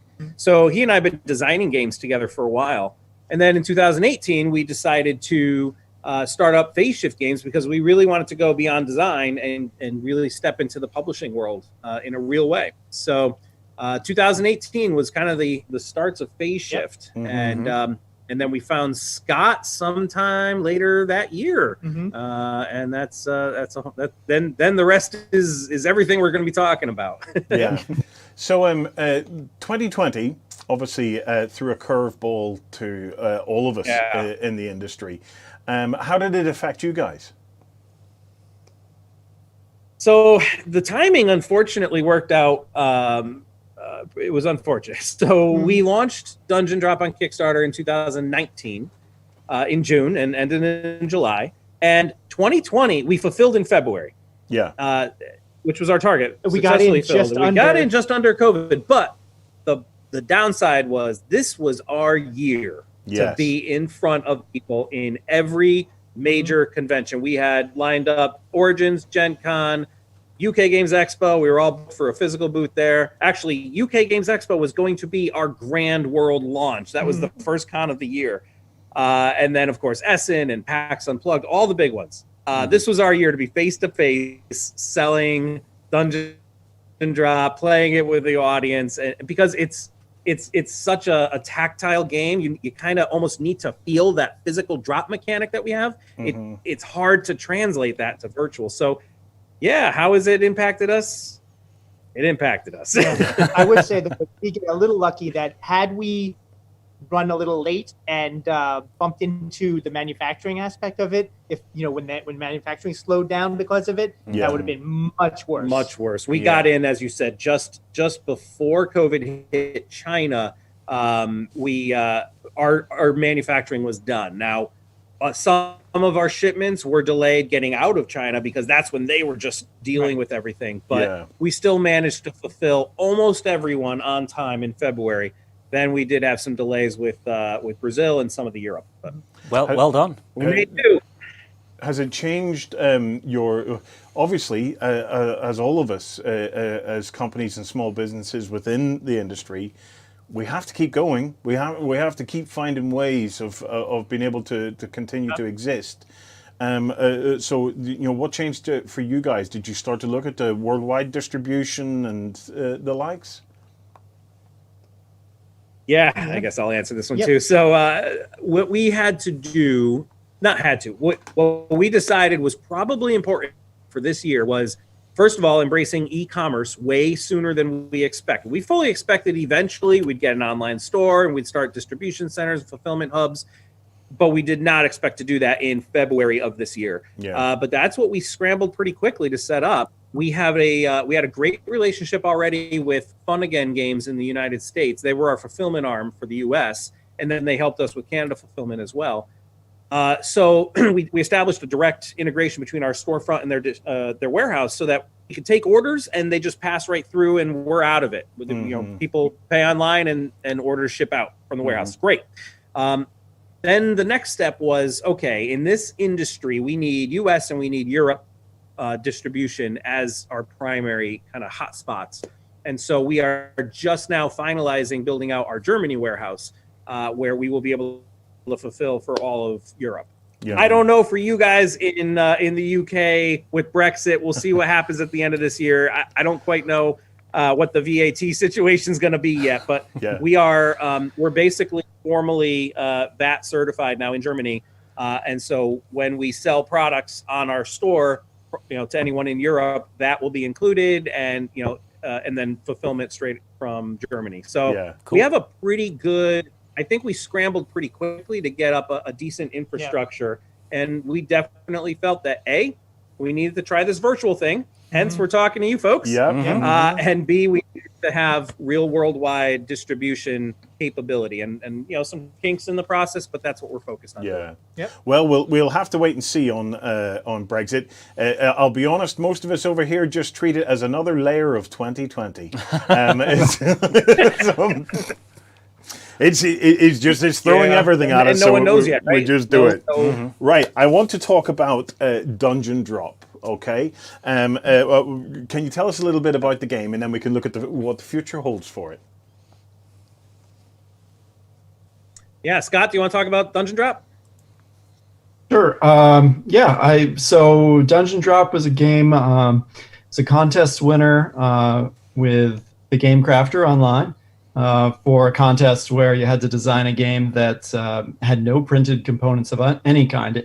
It definitely does now. That was the second phase of development with Phase Shift.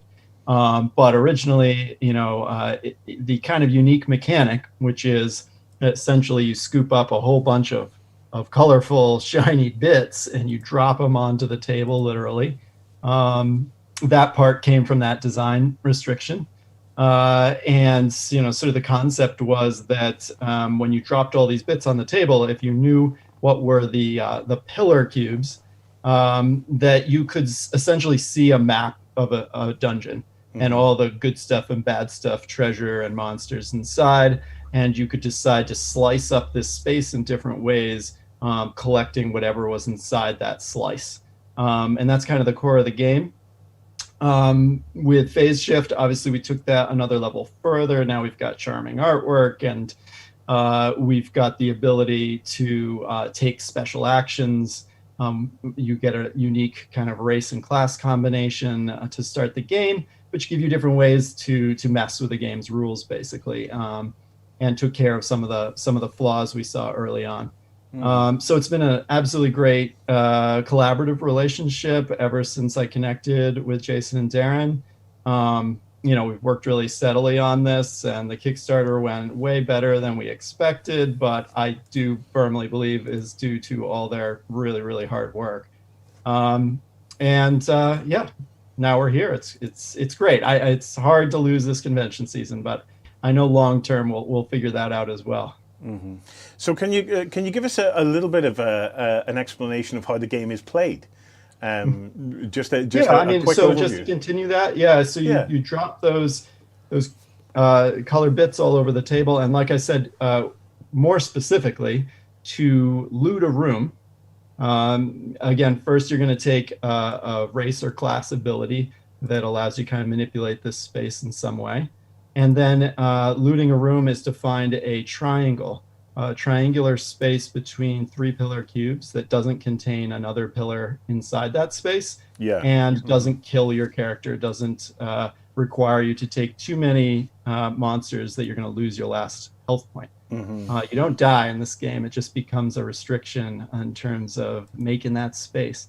And you get all sorts of good stuff inside, treasure chests and keys and gems that you have an individual quest that gives you a special scoring that nobody else knows. It lets you know how you value the 3 different color of gems, so everybody values stuff a little differently. It's very quick. It plays in, once you know the game, probably 15-20 minutes. It's a family-friendly game, very tactile. You get 3 dives into the dungeon in a game, 3 of these turns, and then that's it. Game over. So you have to be very careful with how you use the space. And now we're developing, we've got a solo mode that came out of the Kickstarter. So it is playable now as a solo game. And we're currently developing what I think is going to be a really, really awesome co-op mode as well right now. That'll be hopefully part of our upcoming expansion. Well, let's talk about the expansion. Dungeon Drop dropped too deep, scheduled for October. What can you tell us about it, guys? Do you guys want to talk for a bit? Or you want me to keep going? I'm happy to. Sure. Do you want to talk about what all's in our Well, I can talk about, like, I've been I do a lot of the graphic design, and so I've been focusing on other aspects. So it was interesting for me today was the first time I got to actually play Drop Too Deep with everybody here. We did it earlier today, and I can tell you it's fantastic. What we've done is we've added some huge monsters. Each of the monsters have their own special abilities. We've added new characters and new races and their special abilities. And what I would say is my favorite part, and right as of today is my favorite way of playing the game, is the cooperative mode. The thing that's interesting about Dungeon Drop is, like, yeah, we have the base game, which is sort of like, you know, say 2 to 4 players against each other. Then we have solo mode, and now we have the cooperative. And they are all at spirit the same, but they play differently enough that it really is quite a bit of a different experience, even between 3. Like, as you know, maybe sometimes when you're playing a solo game, it is really just some AI taking over for another character. That's not what it's like in our game. When you actually do somewhat different things because you're in solo mode, or in cooperative mode is even the same, where you're actually trying to fulfill quests as a group. So the thing that I love cooperative games in general, but the thing I really love about this game is how flexible it is in its core mechanic, spreading out to different gameplay experiences. Awesome. It's an interesting concept, the fact that as those main resource cubes are dropping along with the pillar cubes, you're getting a geometric 2-dimensional space that you're then trying to figure out where is the most efficient room and space for me to take the resources I need to either gain the win or gain the quests in your co-op mode. Very interesting. Spoken like a true alpha striker. Actually, I have a mind that runs mechanics, and I like the look of this. It's intriguing me. So what can we expect from the new Kickstarter then in Drop Too Deep? So we're going to do a few things that we did not do the first time around. We purposely chose to keep the first Kickstarter really simple because it was our first Kickstarter.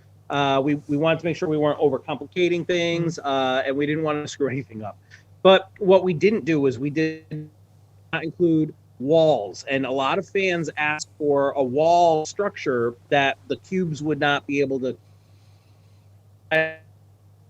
green mat, which again, a lot of fans were asking for some kind of a mat. And so those are going to be add-ons that we definitely have as part of this. Yeah, it's not really showing up. Games is phasing. We already told you. Yeah, we already told you about the co-op mode, and that's something we only just started telling people about. In fact, and we showed it earlier today. We kind of unveiled it, and it's just I'm kind of the opposite of there. I don't usually like co-op modes because for me, one of the things that I think detracts from co-op modes is that, like you said, there's an AI, and it's, you know, in a way, it's kind of like formulaic. Once you figure out the formula, once you figure out the engine, there's a correct best move, and that's part of what leads to the whole alpha syndrome. It's like, well, that's your best move because it actually very often is the best move. Whereas in this, it because of the infinite nature, the fact that anything can literally happen because of the spatial element in the game, it just does create a whole different experience. And I'm kind of with Darren. The favorite mode for me to play in now is also that co-op mode. It's almost its own game. I mean, it's almost its own entire separate game, even though it uses all the same components. Yeah. So that being a part of the Kickstarter, that wasn't when we set out a couple months ago and decided we kind of said, what are we going to do in the fall? We're not ready for Drop Drive. That's for next year. So what are we going to do? We got to do something to keep especially this year, to keep that kind of momentum going. So we said, what if we do like a small expansion for Dungeon Drop? We can include some more monsters, some more races, class, just kind of like a content pack. And then we're like, oh, but what if we did this? And then we said, oh, what if we had, can we do a co-op mode? And like started just going crazy with all these things. And it just developed into what it is. It is so expandable. So that's it. I mean, we're very excited about this. Expanding the base game. The base game only came with one huge monster in the dungeon, and it was the dragon. The dragon was like the big bad. Now we're going to like 8. and every game will have a different assortment of huge monsters in it, up to like 3 in a dungeon. And there's all different.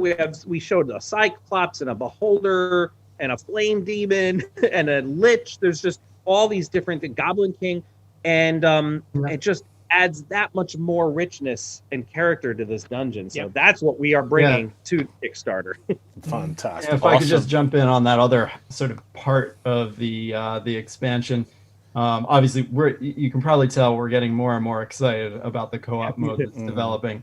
The first part of it, the huge monsters that Jason's talking about, the other big piece of it is creating monsters that function in a different way than the rest of the monsters in the game, which kind of just land where they are and then they become sort of obstacles. But these huge monsters, now all of them are unique and active in the dungeon. So every round they have a triggered effect on the game state as long as they're still in the dungeon, which really gives them a lot more fun presence, and there's different decisions about when you'd want to take one down if you can. So yeah, there's some really fun stuff going on with what we've added to the normal game experience, and now co-op as well, which all this huge monster stuff translates over there as well. Yeah, cool. You had mentioned Drop Drive, guys. That's that's a new game next year, I imagine. What can you tell us about it?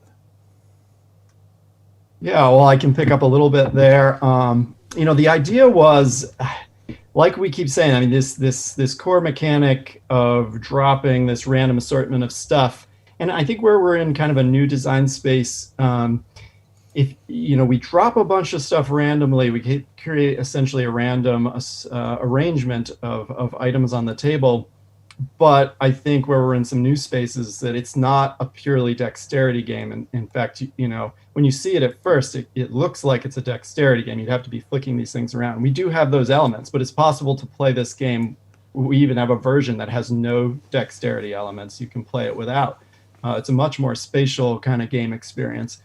And we found this really fertile design space. You're seeing it evolve in all these different directions. And but that's just with the core dungeon drop model of forming these triangular rooms.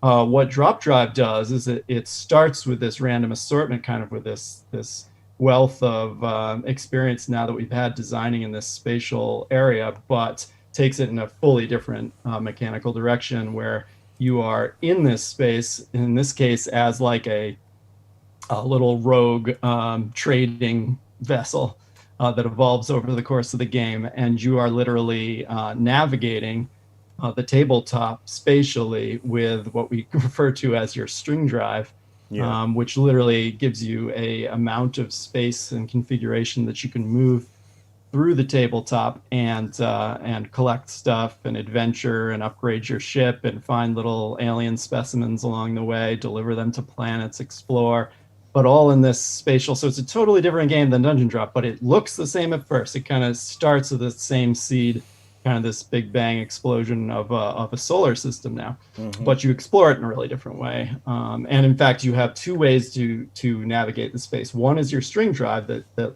sort of carves a path through the space. The other is using your drop drive, which allows you to pick your ship up, move it anywhere on the table, but then drop it vertically from a certain height that is sort of the accuracy of your engine, and re-enter the play space. Wow. Interesting. Now, I do have one question. What size are the boxes for this game? Because these look to be what I would call the perfect con game. So if you're coming to a convention, this is something you can very easily drop in your backpack, not going to weigh a lot, and you guys could literally just find a corner of a convention somewhere on the floor, lay it out, and off you go. Yep. So this is the box. Perfect. It is 4 inches by 4 inches by 4 inches. And I'm trying to get it so that the green screen doesn't wipe it out. But yep, so that's the size of the box, both the original and then this is the expansion prototype box that we're playing with. And Drop Drive is also right now planned to have the same. I mean, we just think that there's something cute and unique.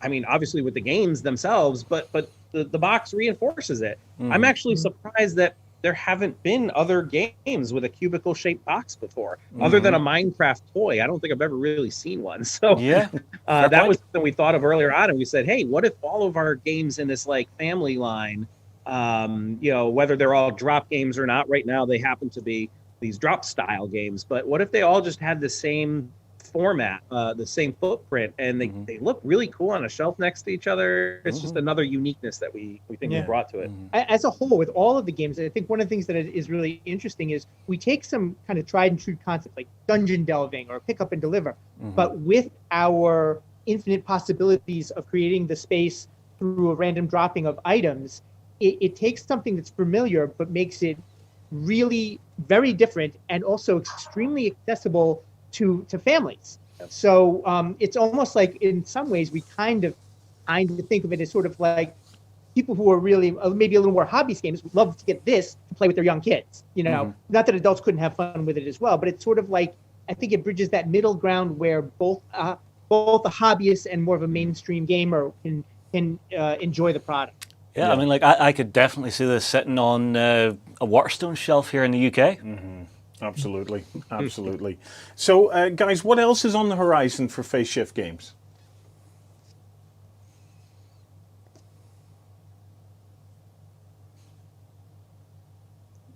Have we lost you? So we have the expansion in October, and we have Drop Drive next year.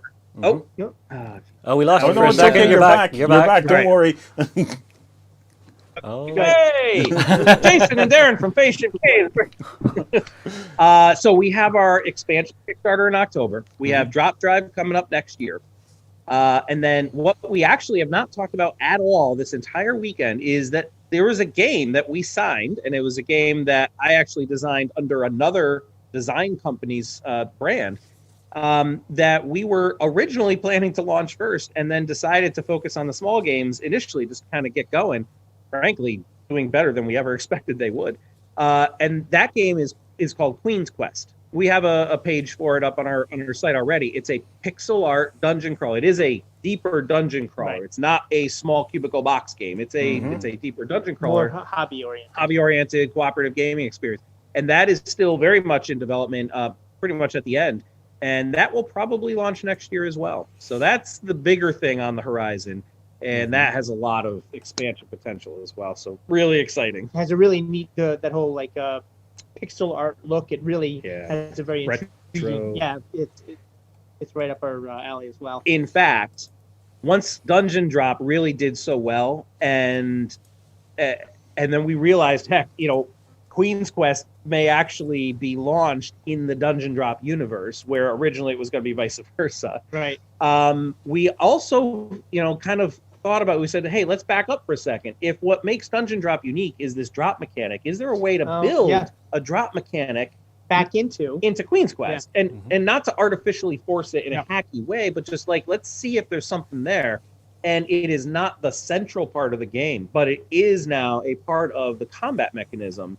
And that is one of the ways that we get around like dungeon crawlers. There's a lot of them out there, and they have a lot of similar, battle mechanics, but this is different. And so we're excited about what that could mean as well for Queen's Quest. Fantastic. Very cool. Guys, so if we can cut to this. Oh, you want the... Yep. Yeah. So if you're watching, go and check out Phase Shift Games stand at the virtual hall. You can connect to them via Twitch, and you can hop onto their Discord channel as well. They have had demos running today and yesterday, but you're also running demos between 2 p.m. and 4 p.m. tomorrow, guys. Is that correct? Yeah, those are actual. You can actually play Dungeon Drop with another of our team members, Brad. He'll meet you in Discord, and you can, if you have Tabletop Simulator, you can play Dungeon Drop on that, and he'll host and teach and then play a game with you. Awesome. So that's happening. It's shorter hours because earlier is when we sleep in America. Yes. But today he was on for 4 hours doing it. Yesterday he was on for 4 hours doing it, and then tomorrow during that window. Yeah. So there you have it, guys. Definitely, there are still demos open for you to get in and get a look at Dungeon Drop. And if people are looking to buy it, guys, head to the phaseshiftgames.com website, and I would imagine click through to the store, and that gives you an option for the European store or the US store. And you go in and you can find the products in there. True, but let me caveat that we don't have the game itself on our site. We have all the other add-ons, and we're giving a 20% show discount for all the other add-ons. The discount is Virtually Expo. But if you want the game itself, there are 4 participating Virtually Expo retailers. And if you go to our booth page lists out which of those 4 retailers they are. They're all part of the Coiled Spring network of retailers. So there we go. So Leisure Games, Wayland Games, Chaos Cards, and Games Quest. Very cool. Good. Yep. Awesome. Cool. Look, Jason, Darren, Scott, thank you so much for spending some time with us this evening to tell us. The game is genius. I'm watching the chat here, and everybody's going, this is genius. Why has nobody thought of this before? It's a wonderful, wonderful concept, and I can't wait to see how it expands and grows through these expansions that you guys have coming down the pipeline. Okay, guys, we are going to take another quick break, and then we have Ruined Sky Games with us to close out the evening. In the meantime, if you can, take the opportunity now to head across to Phase Shift Games stand, virtual stand, and get hooked into their Discord and see dive into a demo. Yeah, see if you can get yourself into a demo tomorrow. Okay, guys, we'll be right back very shortly.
Hi guys, right, we're on the home stretch. Yes, it has been a doozy of a day. It has been an incredible day. The sheer number of awesome things that we have seen today has been mind-blowing. Mind-blowing. And it's not about to stop.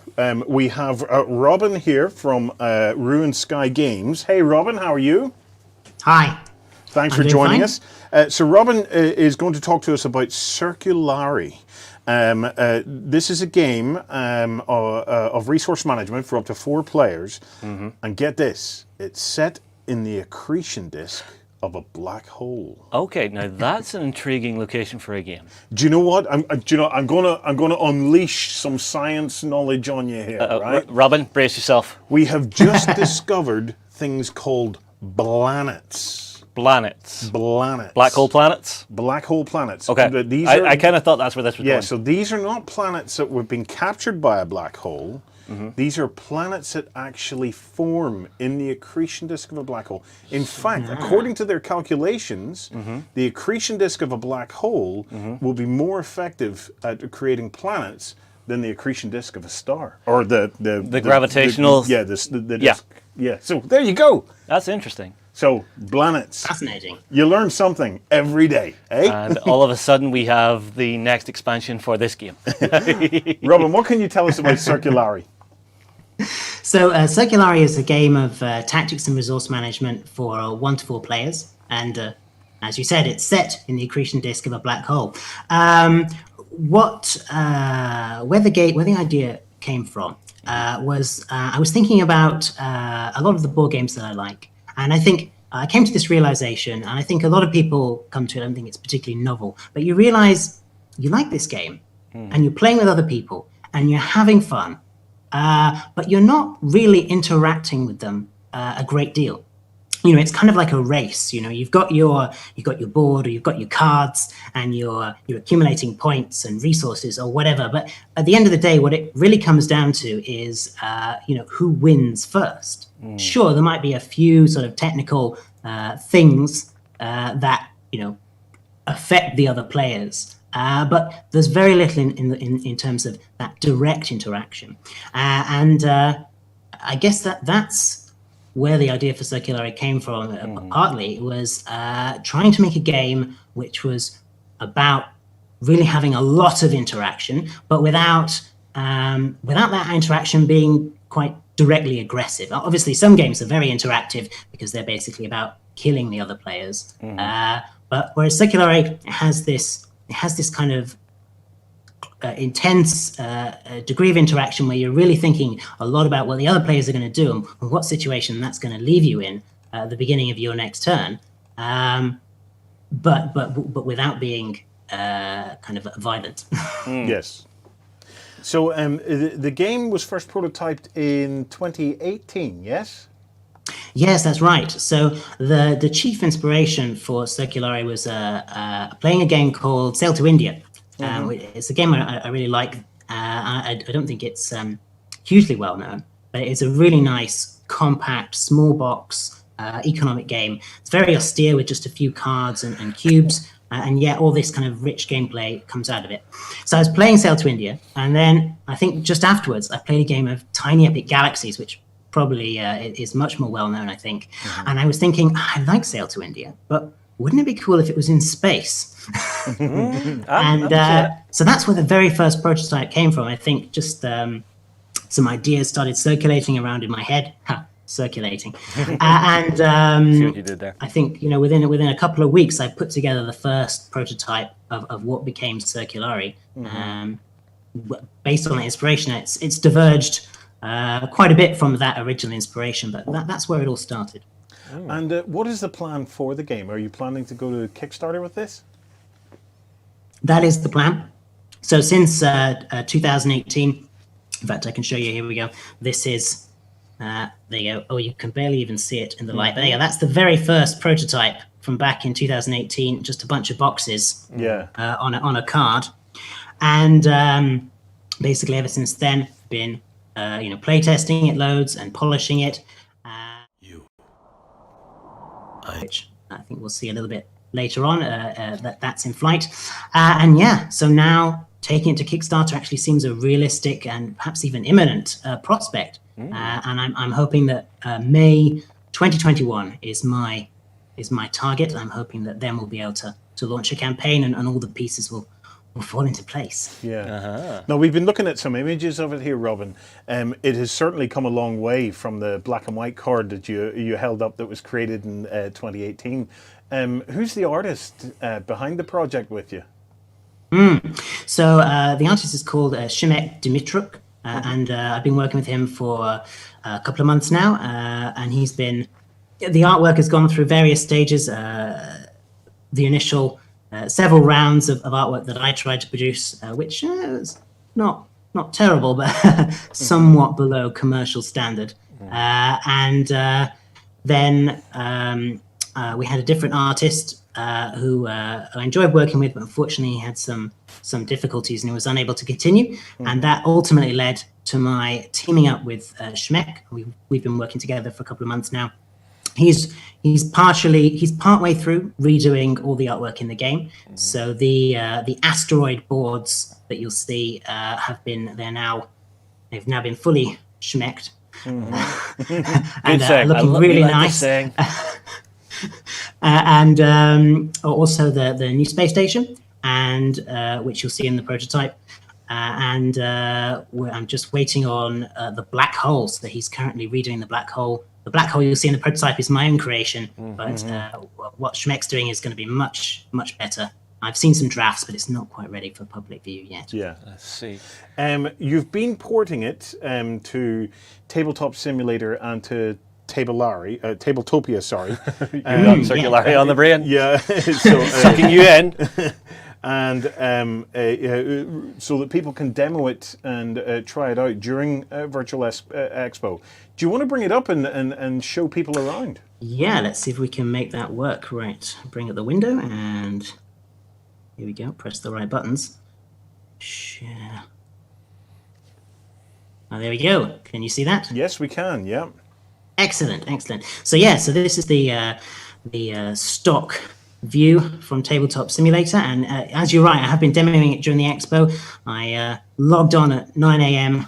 this morning, and I've been demoing all the way to the close of show events at exhibitor events at 6 p.m. today. So I've got quite a few demos in. It's been an exhausting time, but it's been great fun to share Circulari and show it off to so many people, and I've had a good response. So I'll just zoom in a little.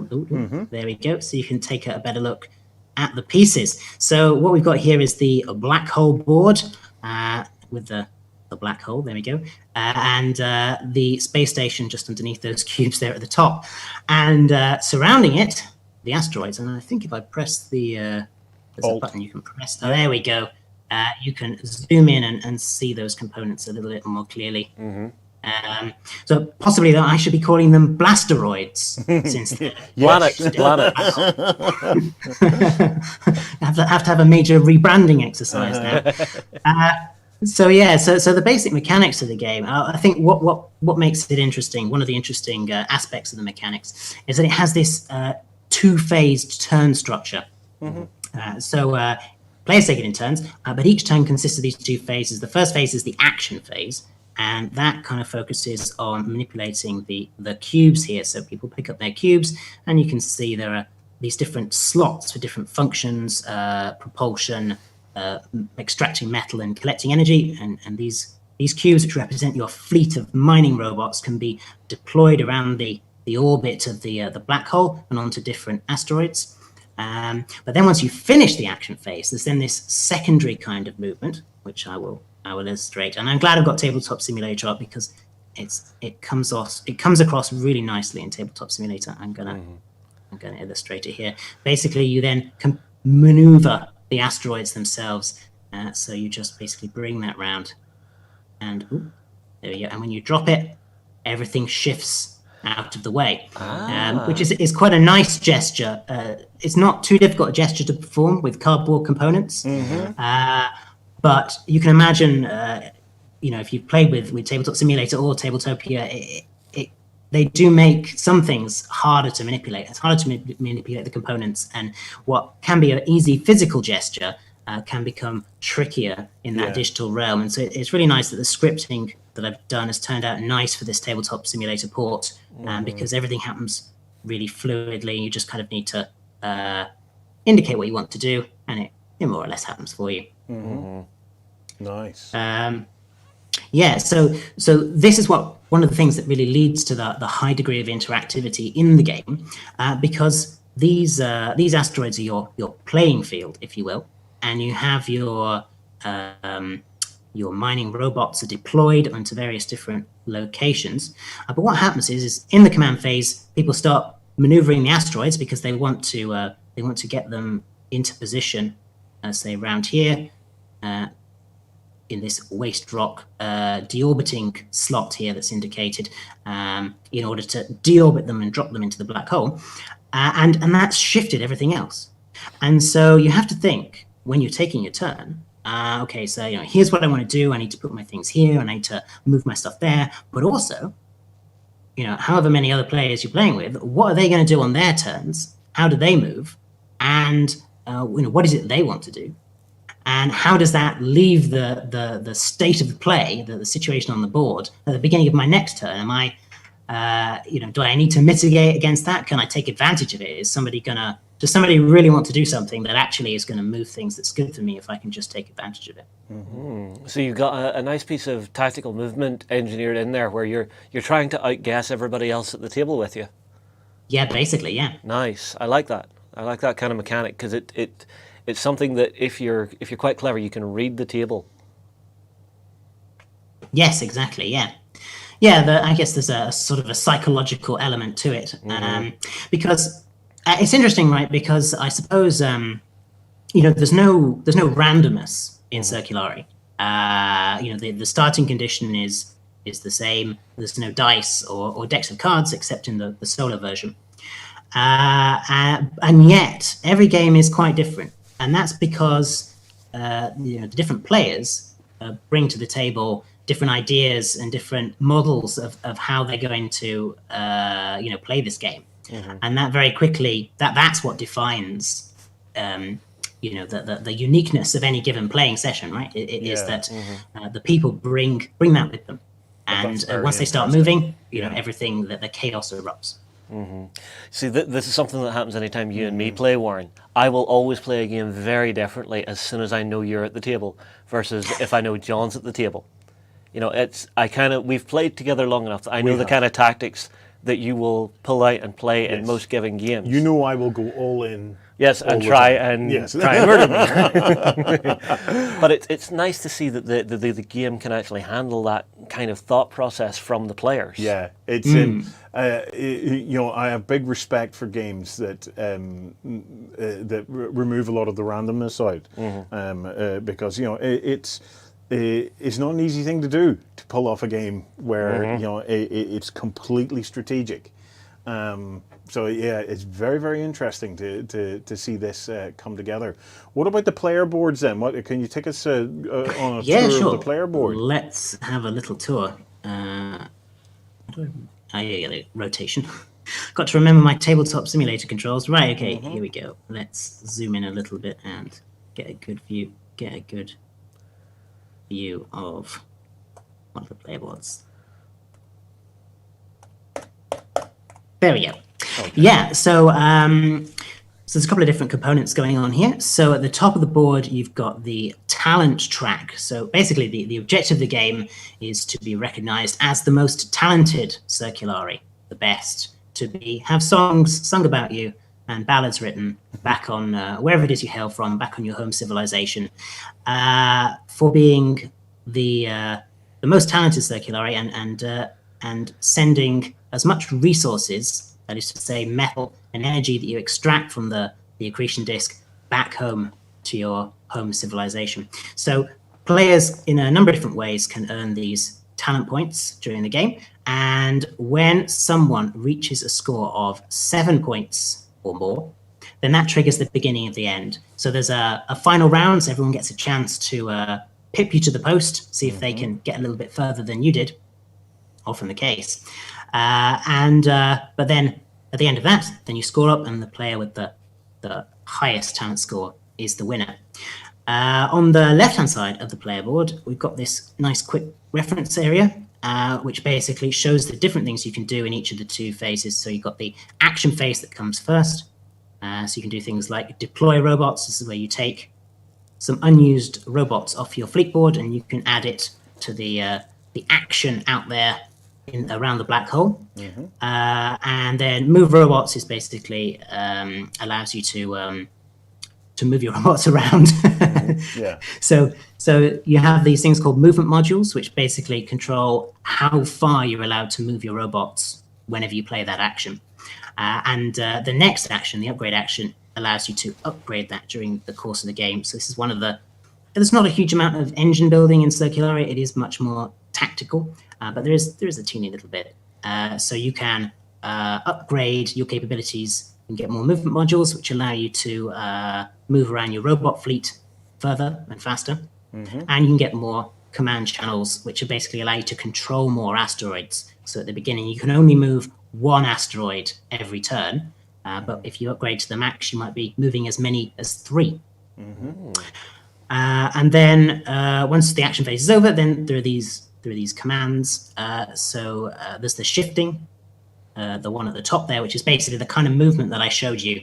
It's essentially, logically speaking, it's basically swapping an asteroid with its neighbor. And if you do that repeatedly, then you move around the board. And when you get to the extrema, if I just scroll back over here, when you get next to the space station, if we do a little bit dragging, there we go.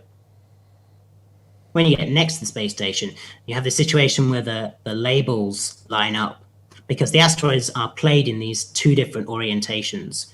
So an asteroid is either a metal or asteroid rich in resources waiting to be mined, or it's a waste rock asteroid that's already been mined out and is just waiting to be deorbited. And that's indicated by the orientation of the asteroid, because you can see it has labels, upside down labels at each end. And so by rotating it, you keep track of that state. And what you're trying to do in the command phase with all this maneuvering of asteroids is you want to get your metal ores round to here, and you want to get your waste rocks round to here. And it's at this point then that these other commands come into play. They allow you to get the metal out of the asteroids, and the deorbit one, basically, as you deorbit your asteroid into the black hole, there's a reward for helping keep the orbit free of hazardous debris, and also there's some energy generated which people can pick up. I guess this is another factor, kind of like there are a number of different things, a number of different systems that are going on that kind of all work subtly differently to each other, because one of the things that happens with these slots is that you can have different players who are sharing control or sharing the utility of a single asteroid. And so you might have somebody in control of moving it, and somebody else, a different set of people, waiting to yield the what's the word? The bounty of having actually mining it.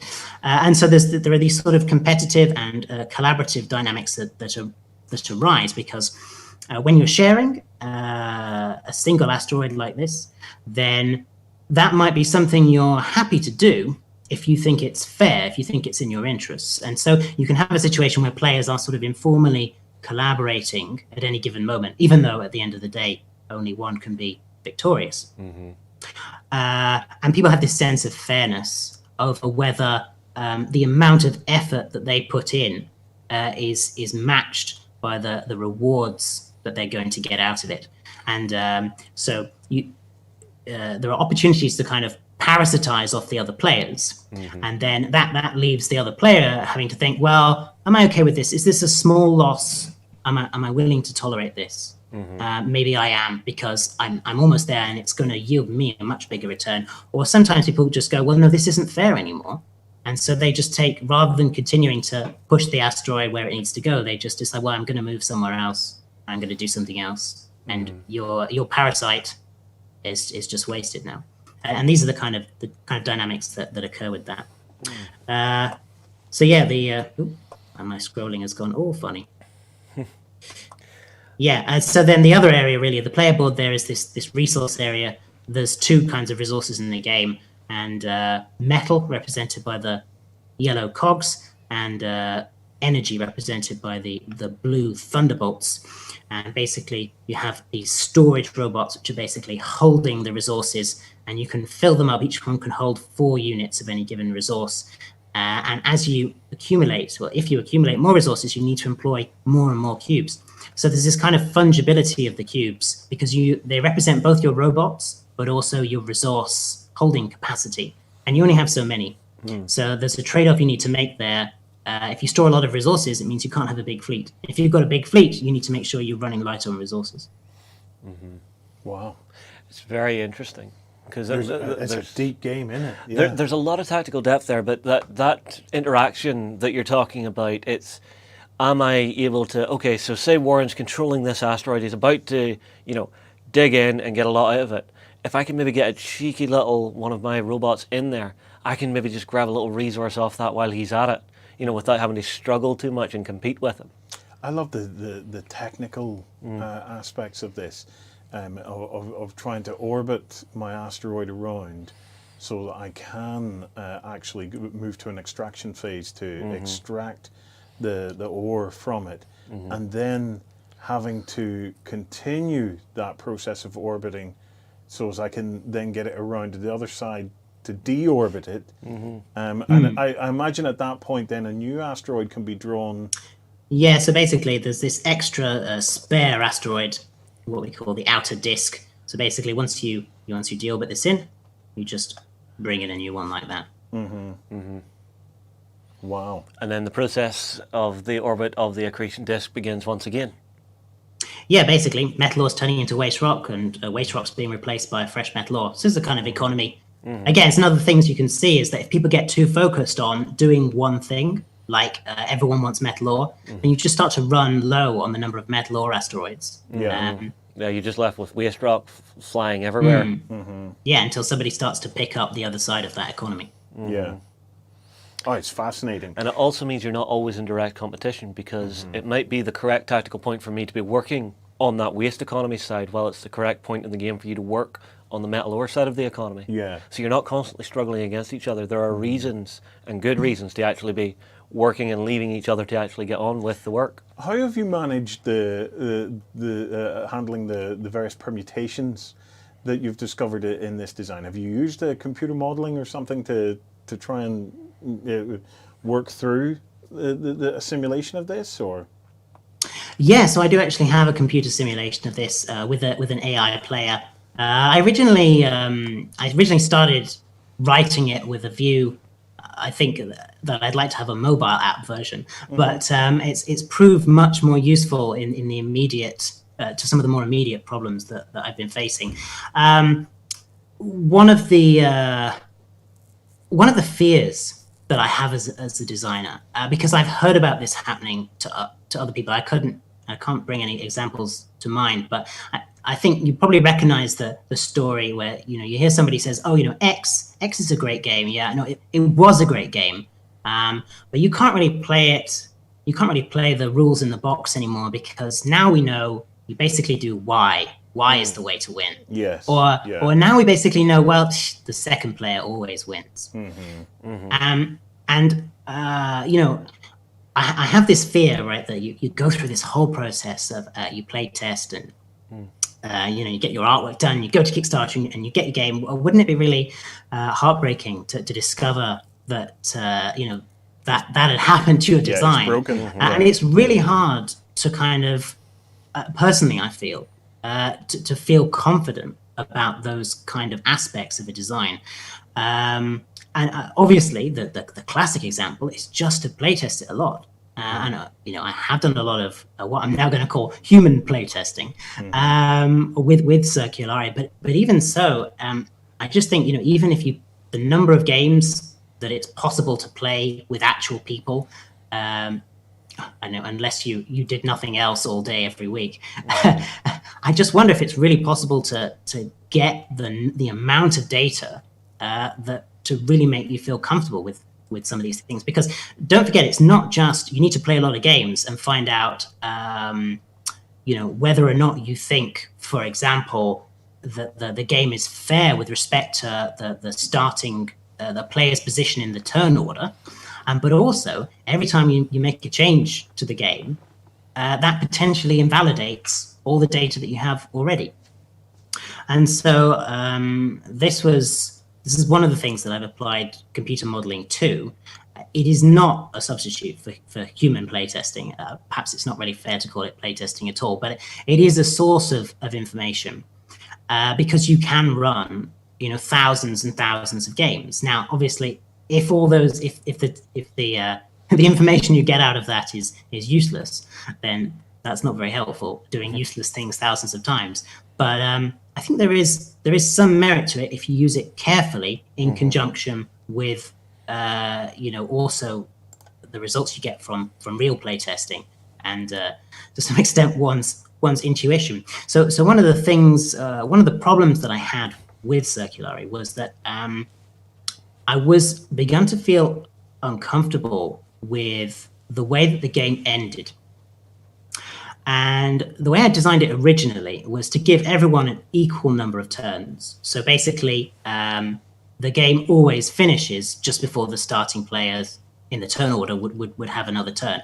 But when playtesting it... Robin, do you want to close down your screen share just for a moment? You're right, I am talking more and tabletop simulating less. Yes. There we go. There we go. There we go. I'm back again.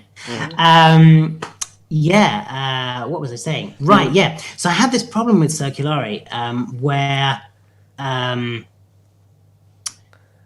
was unhappy with the way that the game ended, right? Because I basically designed it to give everyone an equal number of turns, and that just feels fair. You know, obviously, if everyone gets an equal number of turns, then surely the game is fair. But playtesting it in person, what I actually experienced was that the game would end, and then at that point, everyone had kind of forgotten what position they were, you know, in the original starting order. And it just seemed kind of random that some people got an extra turn, but some people didn't get an extra turn because they'd already had their allotted quota of an equal number of turns. And I was worried that actually this was making it unsatisfying for players. But also I wasn't sure whether it was really fair to begin with at all. And so I had this intuition, but I wasn't fully confident in it. And so that's where the computer modeling came into play, is I could then construct some experiments using the computer model and experiment with different ways of ending the game. Things like everyone gets an extra turn, and everyone gets an equal number of turns, or the game finishes immediately, and then see whether what the difference was between the percentage of players who won. Like, what percentage of time does the first player win? What percentage of time does the second player win? So I did this. And what I found from those simulations is that it showed that giving everyone an extra turn actually was the most fair, and that matched with my intuition, which was that I was at that point already tempted to change the rules to give everyone an extra turn, because I thought that would be more fun. But I was worried that it would make the game unfair. And so the intuition combined with the computer data then gave me the confidence to change the rules to give everyone that extra turn. Because the evidence seems to suggest that actually that doesn't make the game less fair, it makes it more fair. So it seemed like together that was the right thing to do. It fair, but probably just as importantly, it makes it more fun by the sounds of it. It gives you that catch-up mechanic where it's just like, you just edged it and you won. You know, that's a really satisfying way to win a game like this, is if, you know, you're maybe just a couple of points behind your opponent, and that last turn you pip them on the post and get them by 1 point. How have you found being a new publisher? How's been your experience of coming and working within the industry? It's a lot of work. I think anyone who's attempted it, or even the designers who haven't, would tell you that. Because in the course of playtesting Circulari and going to things like playtesting groups, I've met a lot of designers, and there are a lot of people who are really happy just to design games, and more power to them. That's absolutely great for them. You come up with a really good mechanic, and you kind of you get it to a kind of a good situation where you can pitch it to a publisher, and they like it, and they go, right, okay, we're going to deploy our resources, and we're just going to polish this until it's really good, and we're going to get some art, and you don't need to worry anything out, and you don't then as the designer need to worry about anything else. And in fact, for the designer, for the person who really loves just designing games, that's brilliant, because then they can move on to the next design. And I'm sure that there are people I know whose heads are just full of ideas, and all they want to do is just try out new stuff, and that works really well. But I find personally what motivates me is finishing things. I really want to see things through to the end. Possibly there's a degree of control freakery in there, perhaps. But I really want to have that overview of the whole process, and I think that's what's really satisfying for me. Is taking it from that very first beginning, that very roughest prototype, as I stuck in front of the camera earlier, and then just polishing it and seeing it all the way through to getting hopefully what's going to be a really nice, polished, commercial quality game. But it is a lot of work, and the downside to that is that I haven't really designed anything else since I started working on Circulari. I designed a few games before it. It wasn't the first game I designed. None of those games, those pre-Circulari designs, were particularly good in retrospect. They were okay, but when I designed Circulari, when I played the very first game, if I remember clearly, I played the prototype the first time with my wife and some friends, and I think we played it for about an hour. And when we realized that the game just wasn't going to end anytime soon because the rules weren't right. People just weren't scoring at the right rate at all. And so we stopped and we made some changes to the rules and we played it again, which was really, really kind of my friends to do that.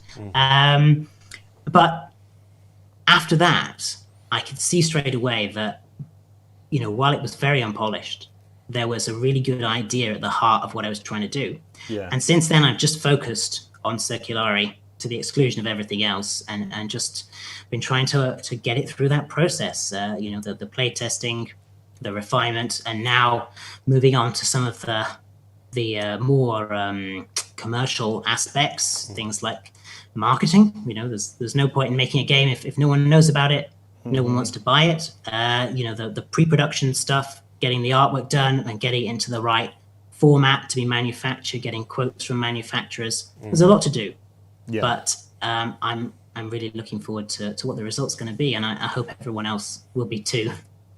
Let me just quickly show your virtual stand. So for any of our viewers watching, if you fancy getting a demo, a live demo of Circulari, there are demos running tomorrow between 9 a.m. and 4 p.m.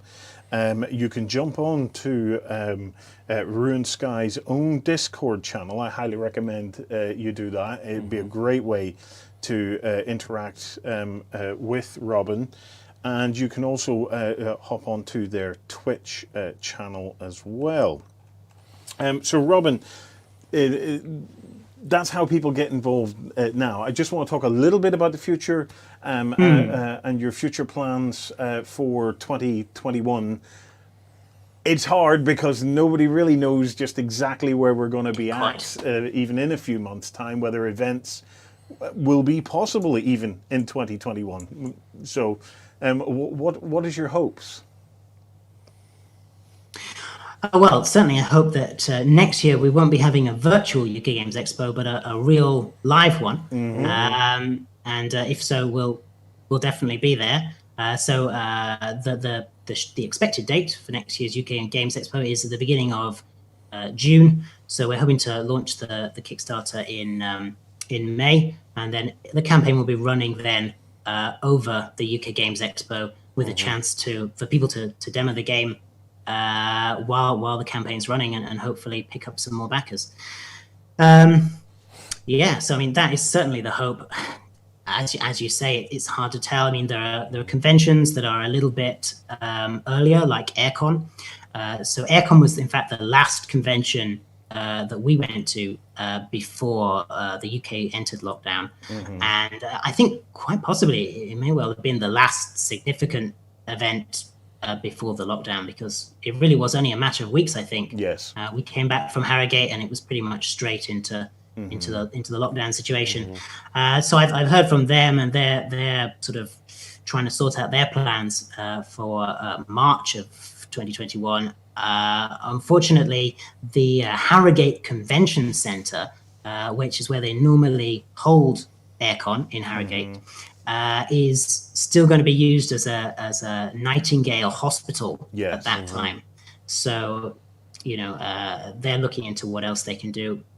Hopefully, perhaps we'll see an Aircon in 2021 as well. But we just have to see. I mean, it's a fluid situation. It is, Robin. I imagine it's going to get better. Yeah, you'll be like the rest of us. I think we're pretty much trying to get a vision until December, see what the winter brings us, and then see what the possibilities are as we start to enter the new year. Robin, it has been an absolute pleasure to explore Circulari with you. It's an incredible piece of design, and I'm wishing you all the best. Definitely keep in touch, because we'd love to let our communities know as you head towards Kickstarter next May. And fingers crossed, we do get a UK Games Expo next year, and we'll be able to come along and actually have a chat with you, buddy. Okay, guys. That's it. Now, let me just bring something up here quickly, because I know a lot of you guys have been hunting badges. Okay. Yeah. Yep. Okay, so you can collect badges all weekend. The badge that we can give you is this one. Unlock the Twitcher badge. So if you want to get yourself the Twitcher badge, all you have to do is go to https://bit.ly/2QEOBLS, and I believe it's case sensitive. It is case sensitive. Yeah, so definitely try to keep it as you see it. One last quick whirlwind tour of some of the things on the UK Games Expo site. You will need to switch. Oh yes, I do. Yep. There you go. Here we go. I just want to draw your attention, if we can go full screen, if it's at all possible. Big screen. I should have a button for that. There I have we a go. button for that. I just want to draw your attention to the Support the Expo button, where you can contribute virtually. So it's just a way of giving a little bit of a donation. If you've enjoyed the show and what they've been trying to bring to you over the course of this weekend, it's a helpful way to help cover the costs of even something like this. Showing your support and your con love. The other thing that you can do is you can head into the shop, where there's a bunch of t-shirts that you can buy. There's other things like the dice tray, the badges, and then over on page 2 there's a couple of funky things I want to draw your attention to. You can buy a Virtual Expo beer. Once you've bought that, it'll give you the instructions of how you go to the Discord and give that to somebody. Same for the Jeff Dog. And you can get a Jeff Dog. And I just want to say a massive thank you to the person that bought me a virtual beer. I think it was Geek. I'm starting to get tired now, but you know who you are, and I just want to say a sincere thank you for the virtual beer. It was virtually tasty, so, and I needed it. I needed it. At least it wasn't the Jeff Dog, where you might virtually get salmonella. Yes, well, there we go. There we go. Look, we'll be back at 9 a.m. Tomorrow to continue our tour of the Virtual Expo. I'd just like to say thank you to everybody who's been tuning in. It's been an absolute pleasure to spend these hours with you. Myself and Justin are now going to sign out. We will catch you tomorrow bright and early for the final day of Virtually Expo.